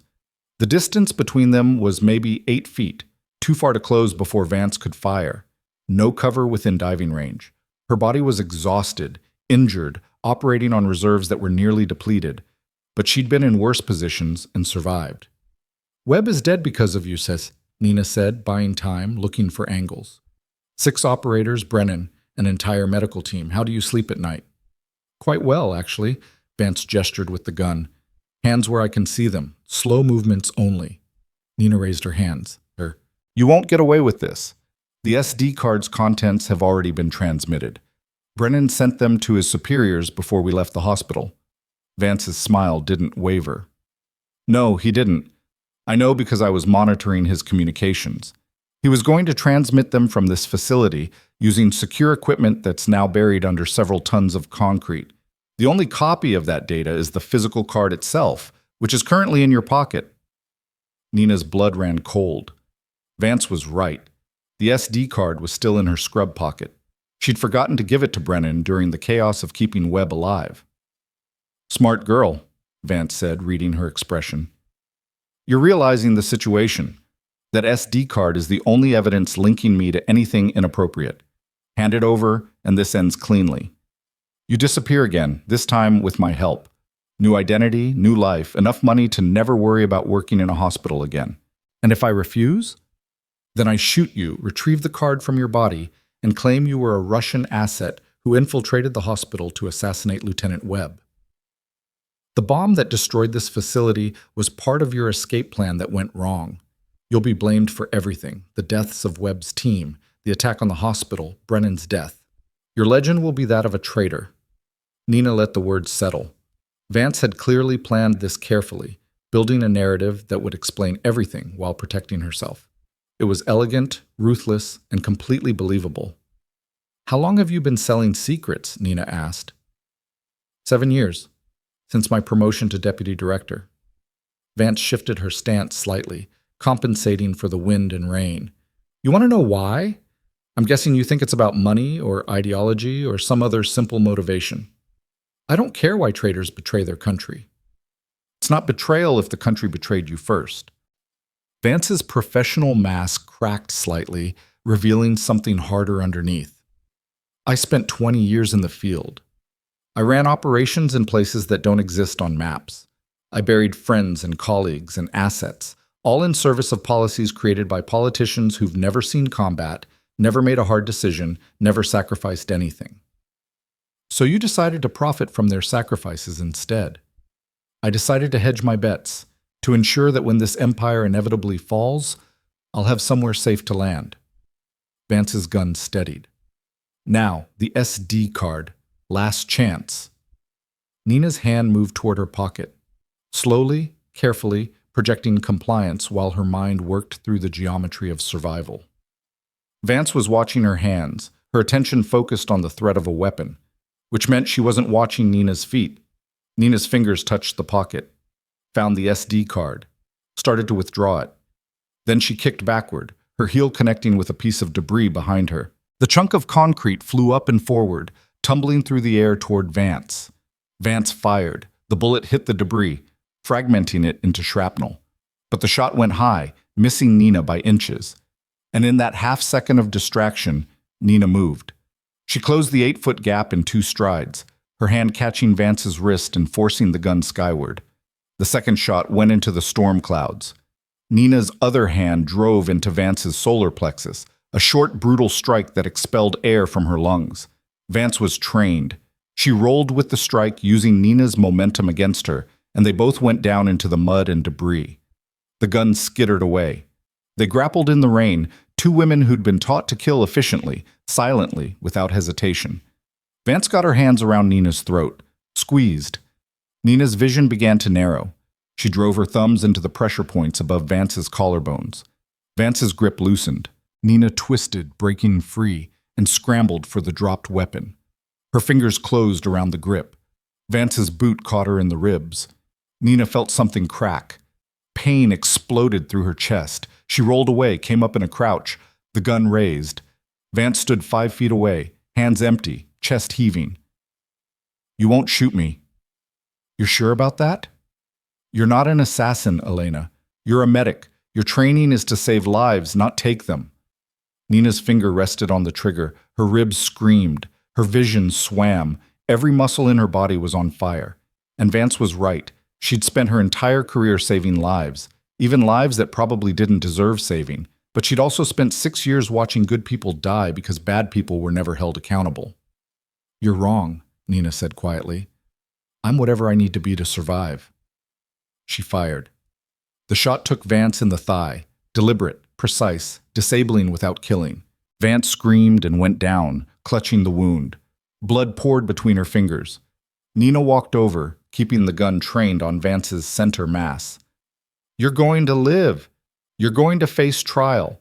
You're going to spend the rest of your life in a federal prison, knowing that everyone you betrayed will know your name and your crimes." Vance laughed through her pain. "You think this ends with me?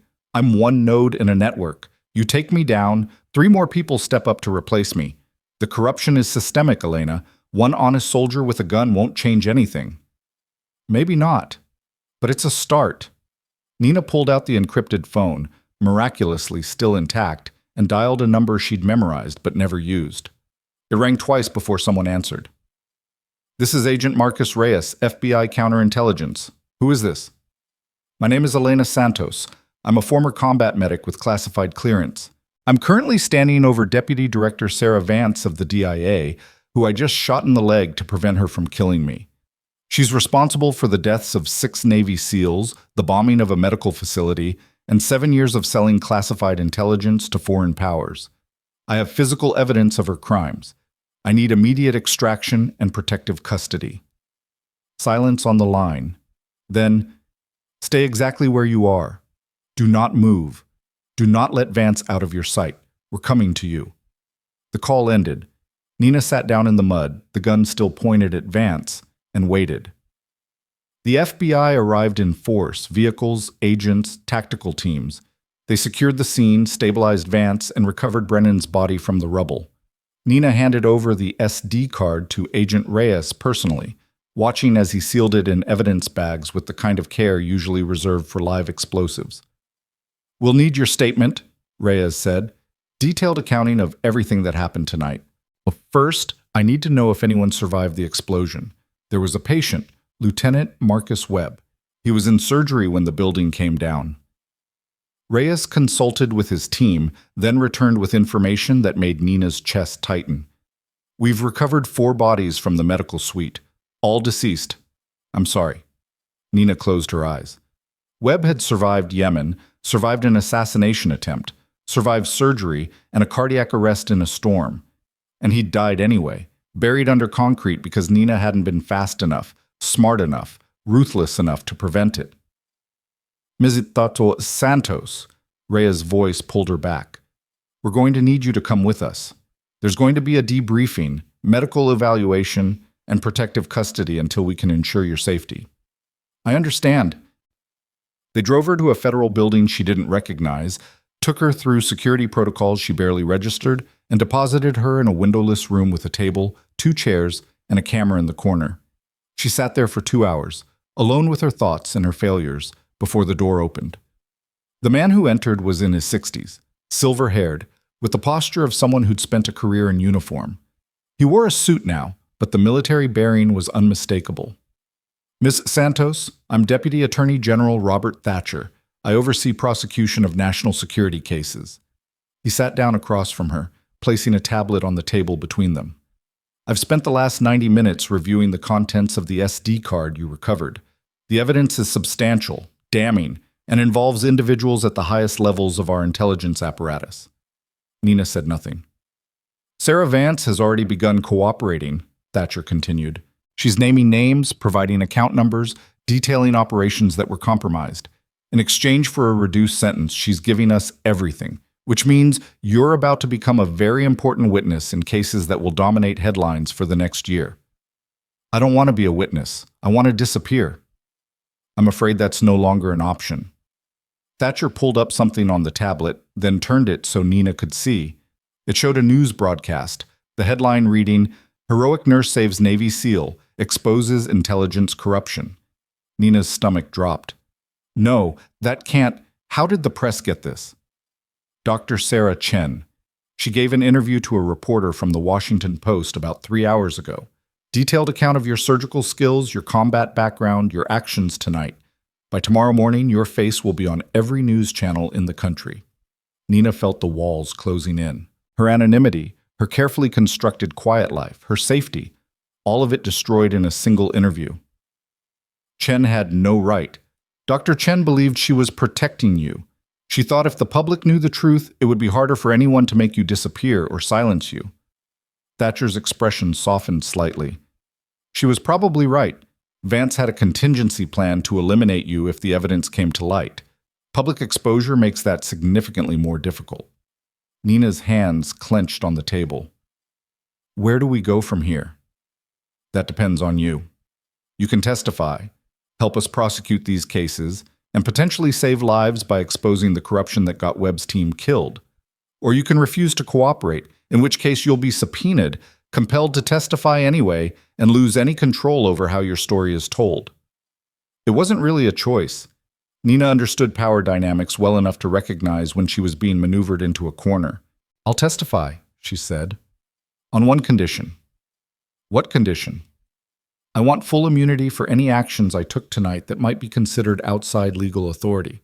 The pericardiocentesis, the surgery, the shooting of Deputy Director Vance, all of it covered. Thatcher considered this. Done. Anything else? Yes. I want protection for Dr. Sarah Chen and anyone else who helped me tonight. No reprisals, no investigations, no consequences for their involvement. Also done. Is that everything? Nina thought about Jennifer Copeland, about Dr. Morrison, about all the small cruelties and petty humiliations she'd endured in silence. She thought about Webb dying under rubble, about Brennan's body being pulled from the wreckage, about the price that had been paid for the truth she was now being asked to defend. One more thing, she said. When this goes to trial, I want to be in that courtroom. I want to look Vance in the eye when she's sentenced. I want her to know that the quiet nurse she thought she could kill is the reason she'll spend the rest of her life in prison. Thatcher's lips curved into something that might have been a smile. I think that can be arranged. The debriefing lasted 14 hours. Nina recounted everything from her first day at Coastal Ridge Medical Center to the final confrontation with Vance in the rain. Teams of attorneys, investigators, and intelligence analysts documented every detail, cross-referenced every claim, and built a case that would ultimately involve 47 defendants across 6 federal agencies. When they finally released her, the sun was setting again.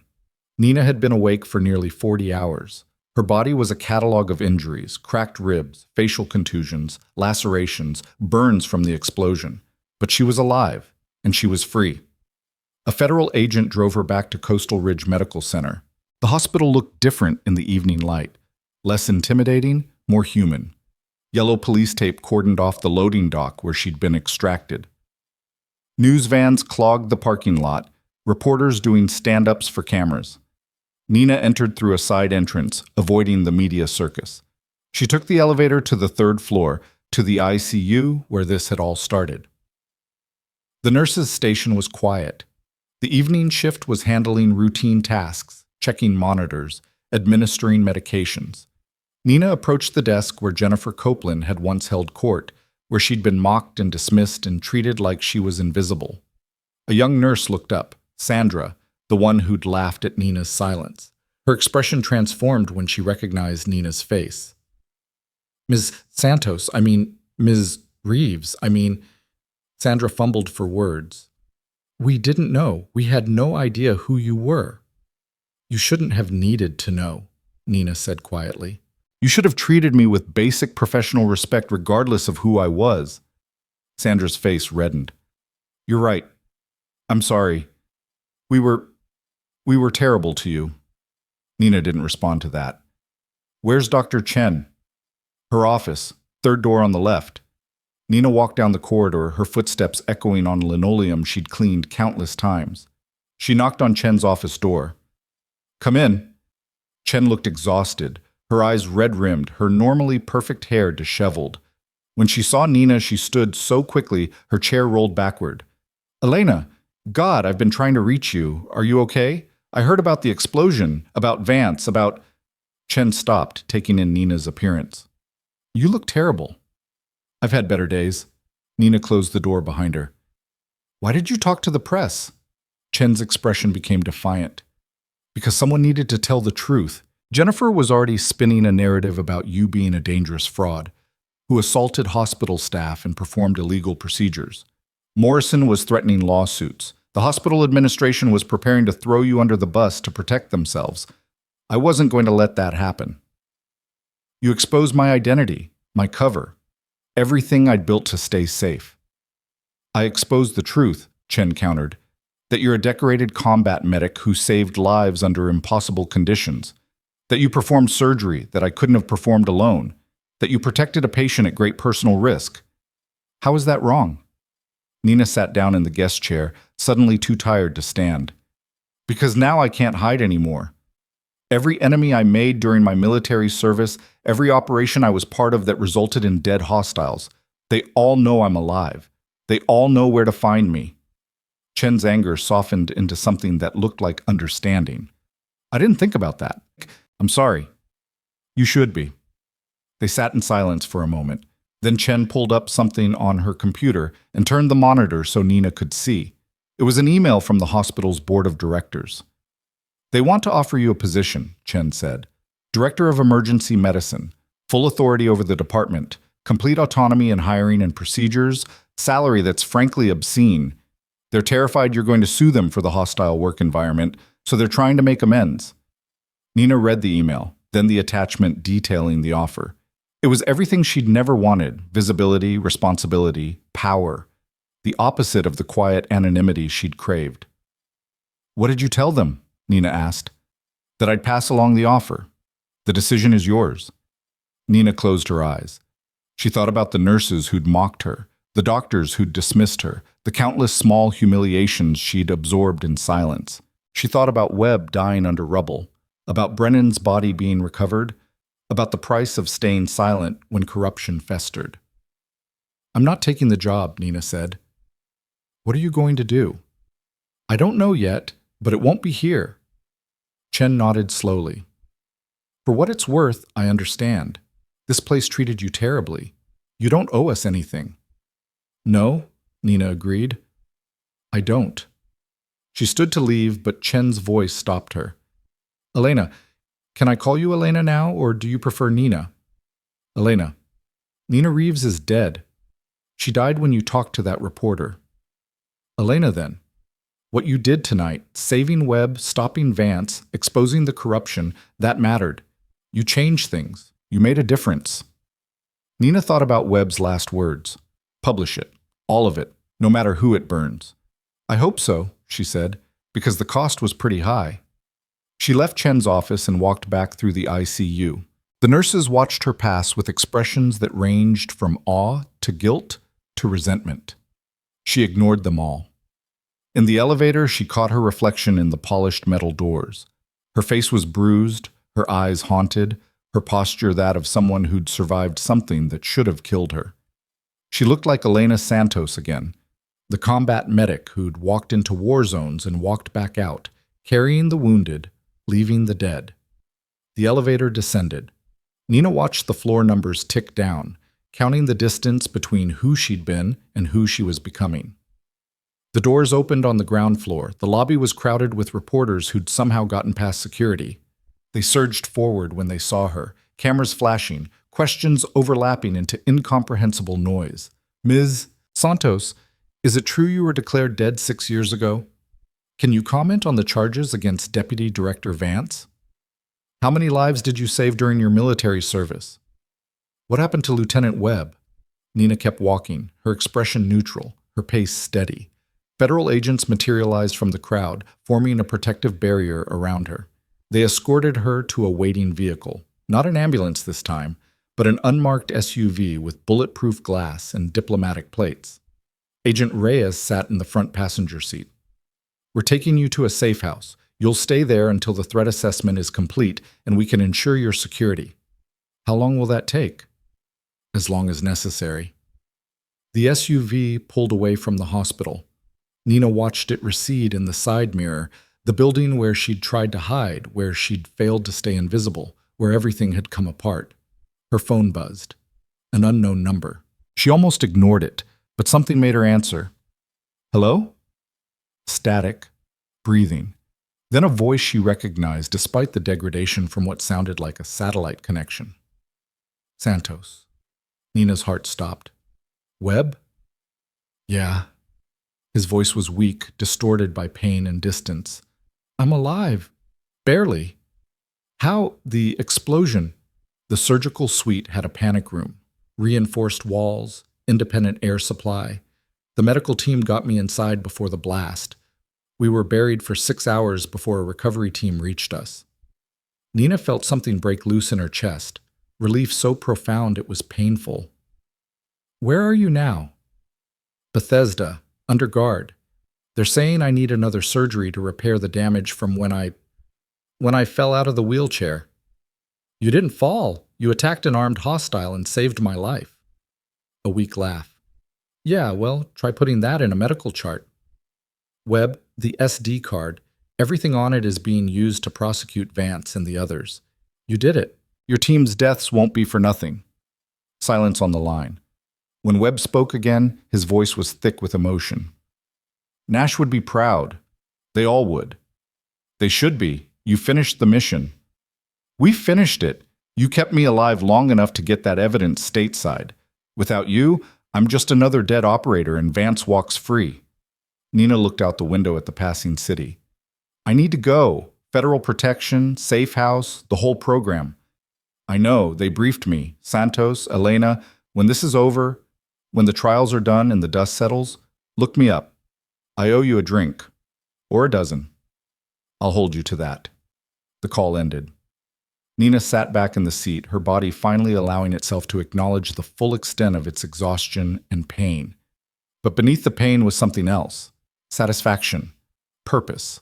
The knowledge that she'd done something that mattered, that the silence she'd maintained for 6 years had been broken for a reason worth breaking it. Agent Reyes turned in his seat. We're approaching the safe house. Once we're inside, you'll be off the grid until we can guarantee your security. No outside contact except through authorized channels. No social media, no internet, no phone calls that aren't monitored. Are you prepared for that? Nina thought about the quiet life she'd tried to build. The anonymity.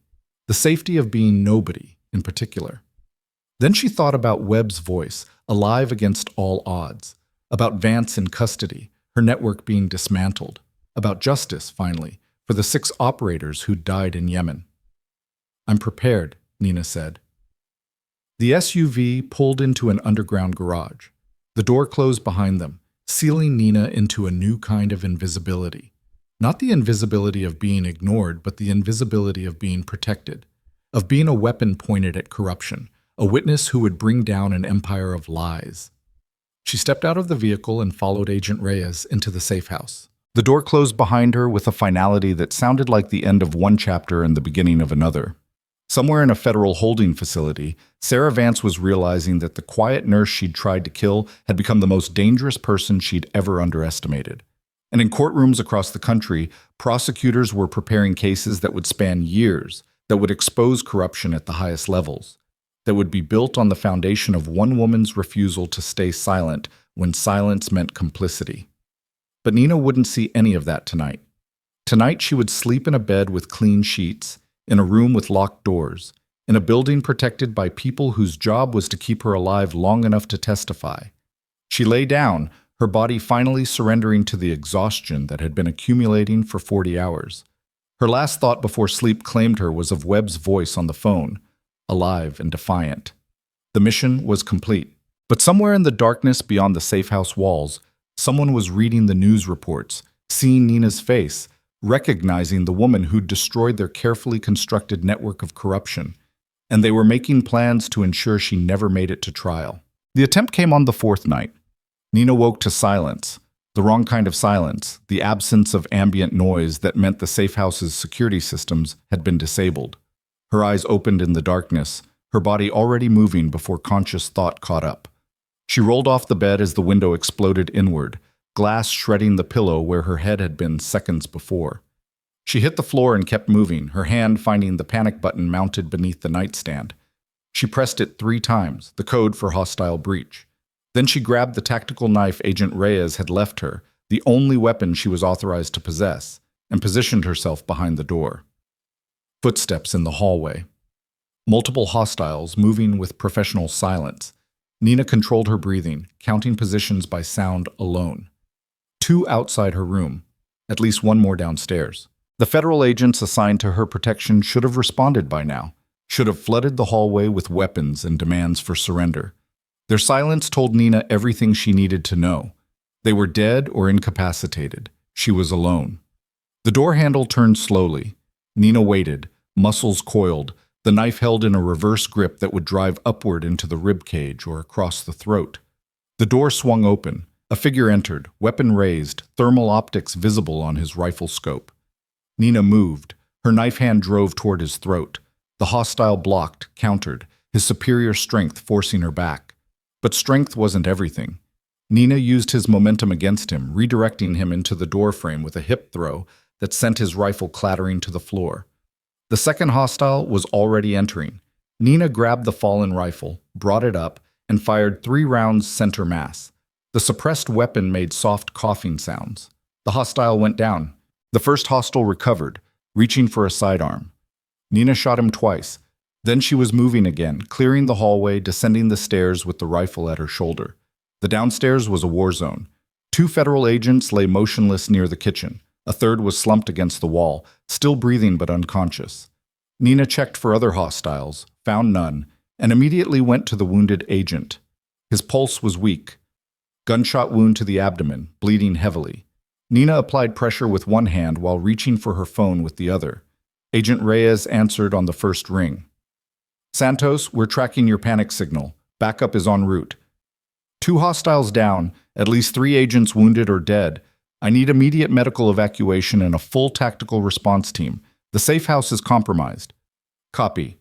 ETA, 4 minutes. Can you hold?" Nina looked at the wounded agent, at the blood pooling beneath him, at the windows that could conceal a dozen more shooters. "I'll hold," she said, and ended the call. She dragged the wounded agent behind the kitchen counter. Minimal cover, but better than nothing. Applied combat tourniquets from the medical kit mounted on the wall. Checked the other 2 agents and found one dead, one unconscious but stable. Then she positioned herself with clear sight lines to all entry points and waited. The 4 minutes felt like 4 hours. But when backup arrived, it arrived in force. Tactical vehicles, armed response teams, medics who immediately began treating the wounded. Nina surrendered the rifle to a federal marshal and submitted to a brief medical evaluation before Agent Reyes pulled her aside. "How did they find you?" Reyes demanded.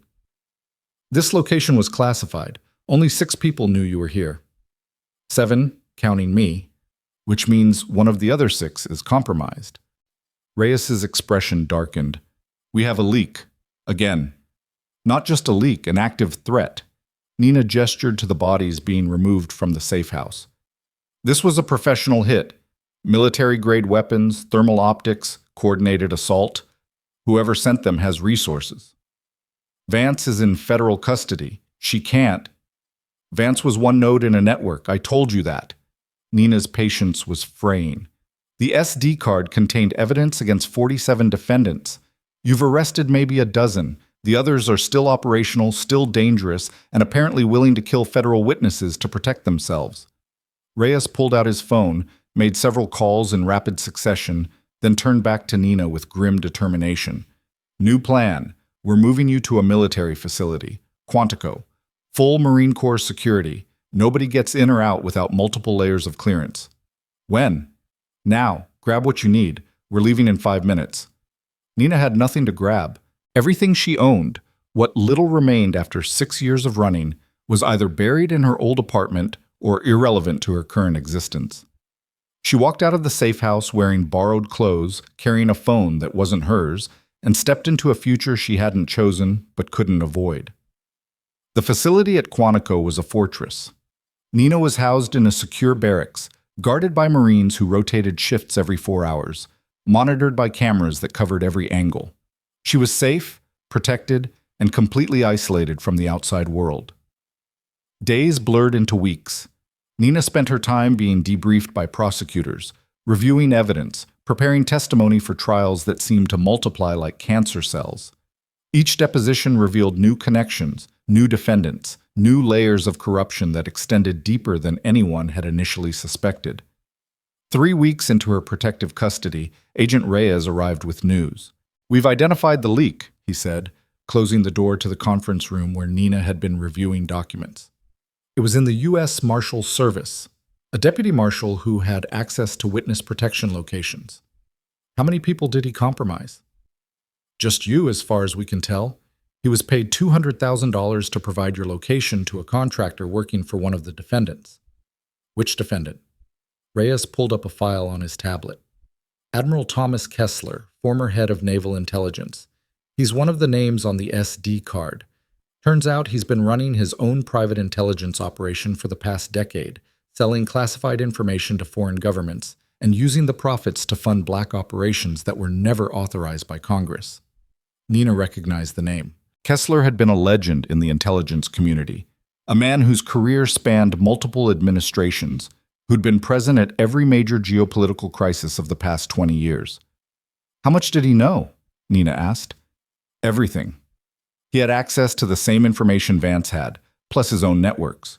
When Webb's team was hit in Yemen, it was Kessler who ordered the ambush. He's also the one who ordered the bombing of the medical facility where you were treating Webb. Nina felt cold rage settle into her bones. Where is he now? In custody, but he's protected by layers of legal representation and political connections. The Attorney General is personally overseeing the prosecution, but Kessler's lawyers are already filing motions to dismiss based on national security concerns. They're going to claim the evidence is classified and can't be used in court. Exactly. Reyes's expression was grim. Which is why we need your testimony. You're a first-hand witness to the bombing, to Vance's confession, to the entire chain of events. Without you, the case falls apart. When's the trial? 6 weeks. Federal court in Washington. It's going to be a media circus, biggest espionage trial in 50 years. Every news outlet in the world will be covering it. Nina thought about visibility, about exposure, about standing in a courtroom and facing down the man who'd ordered her death. I'll be there, she said. The 6 weeks were spent in preparation. Nina worked with prosecutors to refine her testimony, anticipate defense strategies, and build a narrative that would be comprehensible to a jury of civilians. She reviewed the SD card's contents until she could recite transaction numbers and communication timestamps from memory. She studied Kessler's career, his connections, his pattern of operations. And every night she dreamed of Webb dying under rubble, of Brennan's body being pulled from the wreckage, of the 6 operators who'd been ambushed in Yemen because one man valued profit over lives. 2 days before the trial, she received a visitor. Dr. Sarah Chen entered the secure conference room looking older than Nina remembered, her expression carrying the weight of someone who'd witnessed things they couldn't forget. They told me you were here, Chen said, taking the seat across from Nina. I wasn't sure you'd agree to see me. You exposed my identity to the world. Why would I want to see you? Chen flinched but didn't look away. Because I owe you an apology. A real one, not the half-hearted justification I gave you at the hospital. Nina waited. I was angry, Chen continued, at the hospital, at Morrison, at Jennifer, at all of us who'd treated you like you were invisible. I wanted to force everyone to see what I'd seen, that you were extraordinary, that you'd saved a man's life under impossible conditions, that you deserved recognition. She paused. But I didn't think about what that recognition would cost you. Your safety, your anonymity, your choice to control your own narrative. No, Nina agreed. You didn't. I'm sorry, genuinely, deeply sorry. Chen pulled out an envelope. This is my resignation from Coastal Ridge. I submitted it 2 weeks ago. I couldn't work there anymore, knowing what that institution had become, what we'd allowed it to become. Nina took the envelope but didn't open it. Where will you go? Doctors Without Borders. I'm leaving next month for a field hospital in South Sudan. It's dangerous, underfunded, and probably stupid given that I'm 53 years old, but I need to do something that matters. You showed me that. The night we operated on web, that was the first time in years I felt like I was actually making a difference instead of just processing patients through a system designed to maximize profit. Nina studied Chen's face, seeing genuine remorse and determination. South Sudan will be brutal. The conditions, the violence, the lack of resources. I know, but I'm tired of comfort purchased at the cost of compromise. Chen stood. There's something else. The hospital is being investigated by multiple federal agencies for the hostile work environment you endured. Jennifer Copeland has been terminated. Dr. Morrison is facing license suspension. The entire administrative structure is being overhauled. Good. The new administration wants to offer you a position again. Medical director, complete autonomy, 7-figure salary. They're desperate to repair their reputation. Nina almost laughed. Tell them no. Tell them I wouldn't work there if it was the last hospital on Earth. Chen smiled for the first time since entering the room. I already did, but I promised I'd ask anyway. She moved toward the door, then paused. Elena, when this trial is over, when you've finished dismantling the network that tried to kill you, what will you do? It was a question Nina had been avoiding, a future she couldn't quite envision. I don't know. Well, if you ever want to save lives in places where comfort is scarce and danger is abundant, there's always room in a field hospital for someone with your skills. Chen left. Nina sat alone in the conference room, holding the resignation letter, thinking about choices and consequences and the strange paths that led people to redemption. The trial began on a Monday morning in a federal courthouse that had been transformed into a fortress. Security checkpoints, metal detectors, armed marshals at every entrance. The courtroom itself was packed. Journalists, legal observers, family members of the defendants, and representatives from agencies whose reputations hung in the balance. Nina entered through a side door, escorted by federal agents, and took her seat in the witness gallery. She wore a simple suit, professional and unremarkable, designed to project competence without distraction. Her hair was pulled back. Her face was composed. She looked like exactly what she was, a woman who'd survived too much to be intimidated by courtrooms and cameras.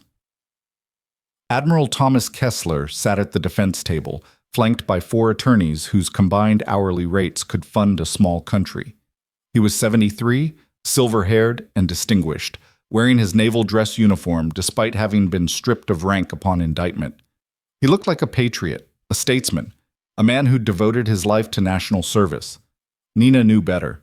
She'd seen the transaction records. She'd read the communications. She knew exactly what he'd sold and how many people had died as a result. The prosecution's opening statement laid out the case with devastating clarity. Years of corruption, millions in illegal payments, operations compromised, lives lost. The SD card's contents were presented as evidence, each transaction explained, each communication placed in context. Then it was the defense's turn. Kessler's lead attorney, a woman named Margaret Chen, no relation to Sarah, stood before the jury and painted a different picture. A dedicated public servant, a man who'd made difficult decisions in service of national security, operations that existed in legal gray areas but were always conducted with the nation's best interests at heart. The prosecution wants you to believe Admiral Kessler is a traitor, Chen said, her voice carrying conviction that bordered on zealotry. But the truth is far more complex. The Admiral made decisions that saved American lives, that prevented terrorist attacks, that protected our nation from threats you'll never read about in newspapers. Were some of his methods unconventional? Yes. Did he operate outside normal chains of command? Occasionally. But treason? Never. The evidence you'll see has been taken out of context, manipulated by prosecutors who want a headline more than they want justice. Nina listened to the lies, the manipulation, the careful reframing of corruption as patriotism. She watched the jury, 12 ordinary citizens who would decide whether Kessler spent his remaining years in prison or walked free to enjoy his illegal profits, and she waited for her turn. It came on the trial's third day. The prosecutor, a sharp woman named Amanda Price, called Nina to the stand. Nina stood, walked to the witness box, and was sworn in with her hand on a Bible she didn't believe in, but respected for its symbolic weight. Price began with basic questions. Nina's background, her military service, her expertise, building credibility, establishing that this wasn't just another witness, but someone with first-hand knowledge of the world Kessler inhabited. Then Price moved to the night of the bombing. Ms. Santos, can you describe what happened at the medical facility on the night of September 15th? Nina took a breath, organized her thoughts, and began. She described Webb's arrival, the surgery, the recovery of the SD card. She described Vance's appearance, the conversation, the shooting. She described the explosion, the deaths of Brennan and the medical team. And during your conversation with Deputy Director Vance, did she mention Admiral Kessler? Yes. She said he was the one who'd ordered the ambush in Yemen, that he'd been running private intelligence operations for years, selling classified information to foreign governments. Margaret Chen, the defense attorney, was on her feet. Objection. Hearsay. Don't the judge, a stern man named Harrison, who'd presided over national security cases for 20 years, didn't hesitate. Overruled. The statement goes to the defendant's state of mind and the witness's knowledge of the conspiracy. Continue, Ms. Price. Price continued. Did Deputy Director Vance explain why Admiral Kessler wanted Lieutenant Webb and his team killed? She said they'd recovered evidence of his operations, that the SD card contained proof of his crimes, that he couldn't allow that information to become public. And what did you do with that information? I preserved the evidence. I fought to keep Webb alive so he could testify.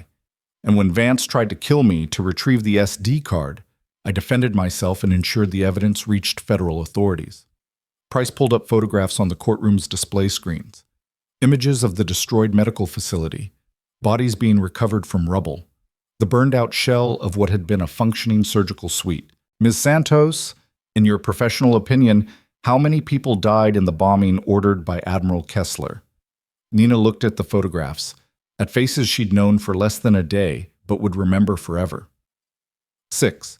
Commander James Brennan, 3 surgical nurses, 1 anesthesiologist, and 1 surgical technician. Lieutenant Webb survived, but barely. And the 6 Navy SEALs who were killed in Yemen, do you believe their deaths were connected to Admiral Kessler's operations? Yes, the SD card contained communications showing Kessler had sold the details of their operation to a foreign intelligence service. He traded their lives for money. The courtroom erupted. Kessler's attorneys were shouting objections.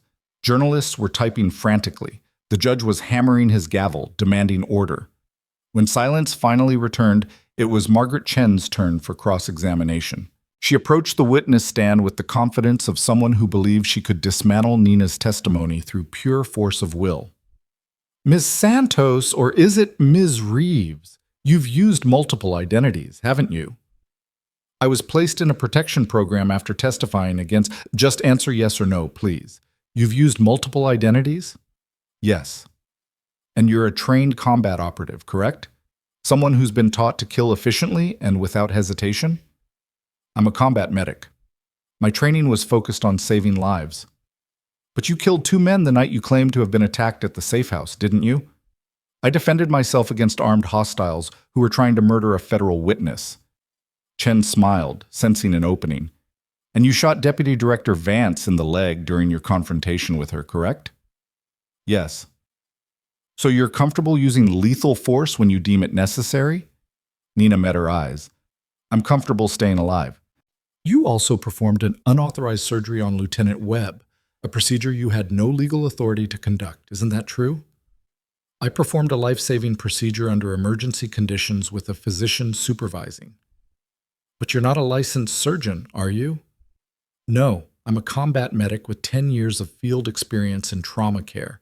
I perform more life-saving procedures under fire than most surgeons will see in their entire careers. Chen's smile faded. Ms. Santos, Isn't it true that you have a personal vendetta against Admiral Kessler? That you blame him for the attack that nearly killed you? I blame him for ordering the murder of 6 Navy SEALs, for attempting to kill Lieutenant Webb, and myself, and for running a criminal enterprise that compromised national security for personal profit.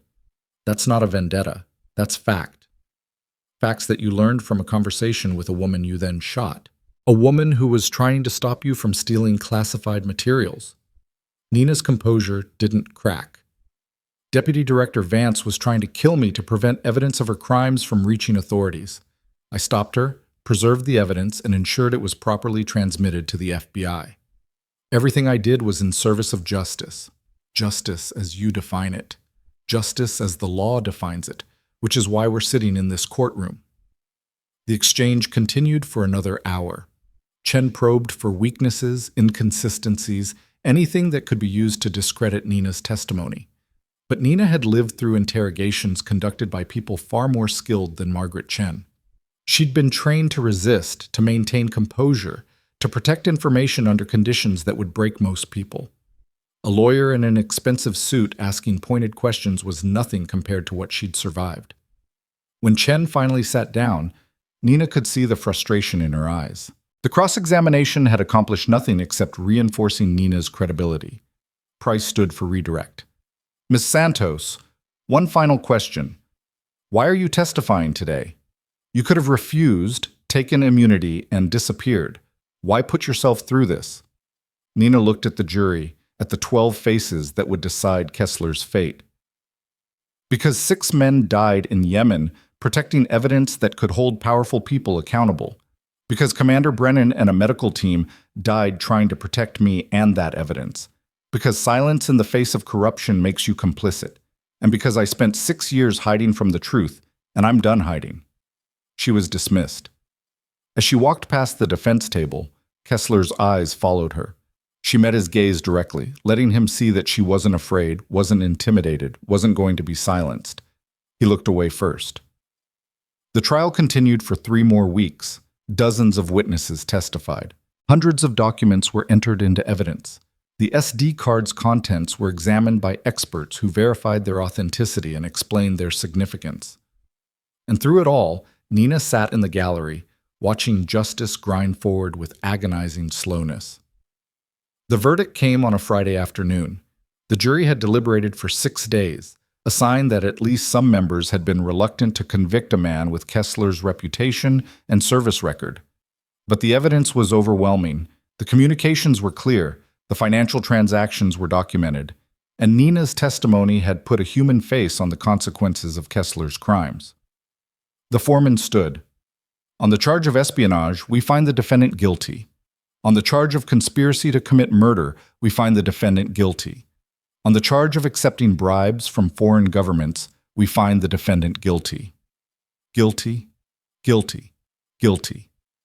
47 counts total, each one carrying a potential life sentence. Kessler showed no emotion as the verdict was read, but his attorneys looked devastated, their carefully constructed defense reduced to rubble by the weight of evidence they couldn't overcome. The judge scheduled sentencing for 6 weeks later. Kessler was remanded to federal custody immediately, his bail revoked, his freedom ending in a courtroom filled with cameras that would broadcast his fall from grace to the entire world. Nina left the courthouse through a side entrance, avoiding the media circus. Agent Reyes was waiting with a vehicle. "You did it," he said as they drove away. "Kessler's going to die in prison. The entire network is being dismantled. Over 30 additional arrests based on information that came out during the trial. You changed everything." Nina looked out the window at Washington streets, at the monuments to dead leaders and forgotten wars. "I just told the truth. The system did the rest. The system only works when people like you are willing to stand up. Most witnesses cave under that kind of pressure. You didn't." "I didn't have a choice. Those 6 SEALs didn't get a choice. Brennan didn't get a choice.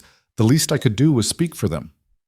Reyes drove her back to Quantico, to the secure barracks that had been her home for 3 months. But this time, there was a difference. Waiting in the conference room was a man Nina hadn't seen since the night Webb had been wheeled into her ER. Lieutenant Marcus Webb stood as she entered. He was thinner than she remembered, moving carefully like his body still remembered its injuries, but he was alive, standing, and smiling. "Santos," he said, "good to see you vertical." Nina found herself smiling back.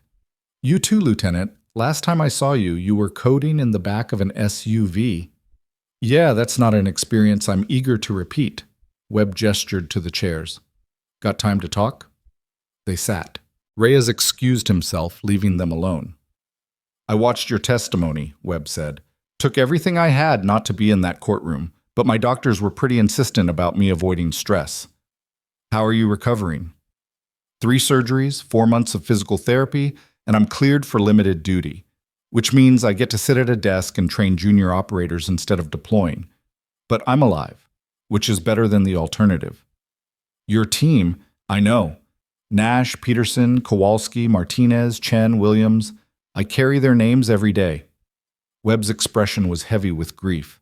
"But because of what you did, because you kept that evidence safe and testified, their deaths accomplished something. Kessler's going to prison. The network that got them killed is destroyed. That's not nothing. It doesn't bring them back. No, but it means the next generation of operators won't get ambushed because some admiral decided his bank account was more important than their lives." Webb pulled out an envelope. "This is from the Navy. You're being awarded the Defense Superior Service Medal for your actions in preserving classified materials and preventing further loss of life. There's going to be a ceremony next month at the Pentagon." Nina stared at the envelope. "I didn't do it for awards." "I know. That's why you deserve it." Webb stood. "Elena, you saved my life at least 3 times. You fought armed hostiles, exposed a corruption network, and testified in the biggest espionage trial in half a century. You're a genuine American hero, even if you don't want to be. Heroes don't spend 6 years hiding from the truth. Heroes are just people who do the right thing when it would be easier not to. You qualified the moment you stepped up to my gurney." Webb extended his hand. "Thank you for everything." Nina shook his hand, feeling the strength in his grip, the life that she'd fought to preserve. "You're welcome, Lieutenant." He left. Nina sat alone in this conference room, holding the envelope, thinking about medals and memories and the strange arithmetic of survival. The award ceremony happened on a cold November morning. Nina stood in the Pentagon's Hall of Heroes, surrounded by military brass and government officials, while a 3-star general pinned the medal to her chest and read a citation that detailed her actions without revealing the classified aspects. The audience applauded, cameras flashed, and Nina felt nothing but a profound exhaustion that had nothing to do with the ceremony and everything to do with the weight of carrying truths that most people would never know. After the ceremony, she was approached by a man in his 50s wearing a suit that screamed Senior Executive Service. "Ms. Santos, I'm Director Pearson, FBI Counterintelligence. I wanted to personally thank you for your cooperation with our investigation. Your testimony was instrumental in securing convictions across multiple cases." "I did what was necessary. More than that. You've helped restore integrity to agencies that had been compromised. That matters." Pearson handed her a business card. "When you're ready to return to civilian life, I hope you'll consider working with us. We need people with your skills, your integrity, your commitment to justice." Nina looked at the card. "I'll think about it." "That's all I ask." He left. Nina stood in the Hall of Heroes, surrounded by plaques commemorating acts of valor dating back to the Civil War, and wondered what her next act of valor would look like. The answer came 3 weeks later, in a call from Dr. Sarah Chen. "Elena, I'm at the field hospital in South Sudan. We just received 43 casualties from a refugee camp attack. I have 2 surgeons, 6 nurses, and equipment that's held together with prayers and duct tape. I need help." Nina looked around her apartment. A small space she'd rented in Virginia, close to Quantico, but far enough away to feel like a real life instead of protective custody. It was furnished with the bare minimum, decorated with nothing that mattered, occupied by a woman who still wasn't sure who she was supposed to be. "When do you need me?" Nina asked. "Yesterday. But I'll settle for next week." Nina smiled. I'll be there." She hung up, looked at the medal sitting in its presentation case on her desk, and made a decision that felt like exhaling after holding her breath for 6 years. She wasn't going to hide anymore. She wasn't going to pretend to be small and quiet and invisible. She was Elena Santos, combat medic, federal witness, survivor of conspiracies and explosions and assassination attempts. And she was going to spend the rest of her life doing what she'd always done best: saving lives, speaking truth, refusing to stay silent when silence meant complicity. 3 months later, Nina stood in a field hospital that consisted of tents and tarps and desperate hope. She wore scrubs that were stained with blood and mud, operated with equipment that would have been thrown away in any American hospital, and saved lives that would never make headlines or win awards. Dr. Chen worked beside her, their partnership as seamless as it had been the night they'd operated on Webb. Around them, nurses and technicians from a dozen countries fought to provide care in conditions that would break most people. But Nina wasn't most people. She'd survived war zones and corruption networks. She'd testified against admirals and exposed conspiracies. She'd died once, officially, legally, completely, and clawed her way back to life through sheer stubborn refusal to quit. A young boy was carried into the surgical tent, his leg mangled by a landmine. Nina examined the injury with experienced eyes and made the calculations that would save his life at the cost of his limb. "We need to amputate," she told Chen. "Agreed. Let's prep for surgery." They worked through the night, saving what could be saved, accepting what couldn't. And when the sun rose over the refugee camp, painting the sky in shades of gold and crimson, Nina walked out of the surgical tent and felt something she hadn't felt in years. Purpose. Not the desperate purpose of survival, but the deeper purpose of choosing to stand in the gap between life and death, and refusing to let death win without a fight. Her phone buzzed. A message from Webb. Kessler was sentenced today. 4 consecutive life sentences without possibility of parole. Justice served. Nina typed back, "Good. Give my regards to Nash and the others." Webb's response was immediate. "They know. They've always known." Nina pocketed the phone, and returned to the surgical tent, where Chen was already prepping the next patient. There was always a next patient, always another life hanging in the balance, always another chance to prove that one person, standing firm, could make a difference. 6 years ago, Nina Reeves had walked into Coastal Ridge Medical Center looking for anonymity and safety. She'd been mocked, dismissed, treated as invisible by people who couldn't see past their own arrogance. But Elena Santos had never been invisible. She'd been a woman who saved lives in impossible conditions, who spoke truth when lies would have been easier, who fought corruption even when fighting seemed futile. And now she was both and neither. Not Nina the invisible nurse, not Elena the dead soldier, but someone new. Someone who'd integrated the lessons of both identities into a life that refused to be defined by others' expectations. Somewhere in a federal prison, Admiral Kessler was beginning his first full day of a sentence that would end only with his death. Somewhere in Virginia, Jennifer Copeland was looking for work after being blacklisted from every hospital in the region. Somewhere in whatever hell accommodated disgraced medical professionals, Dr. Morrison was facing license suspension and malpractice suits. And in a refugee camp in South Sudan, a woman who'd been declared dead 6 years ago was saving lives with the same quiet competence that had always defined her, no longer invisible, no longer silent, no longer hiding from the truth. The work was hard. The conditions were brutal. The losses were frequent and painful. But for the first time in 6 years, Elena Santos was exactly where she was supposed to be, doing exactly what she was meant to do. And that was enough.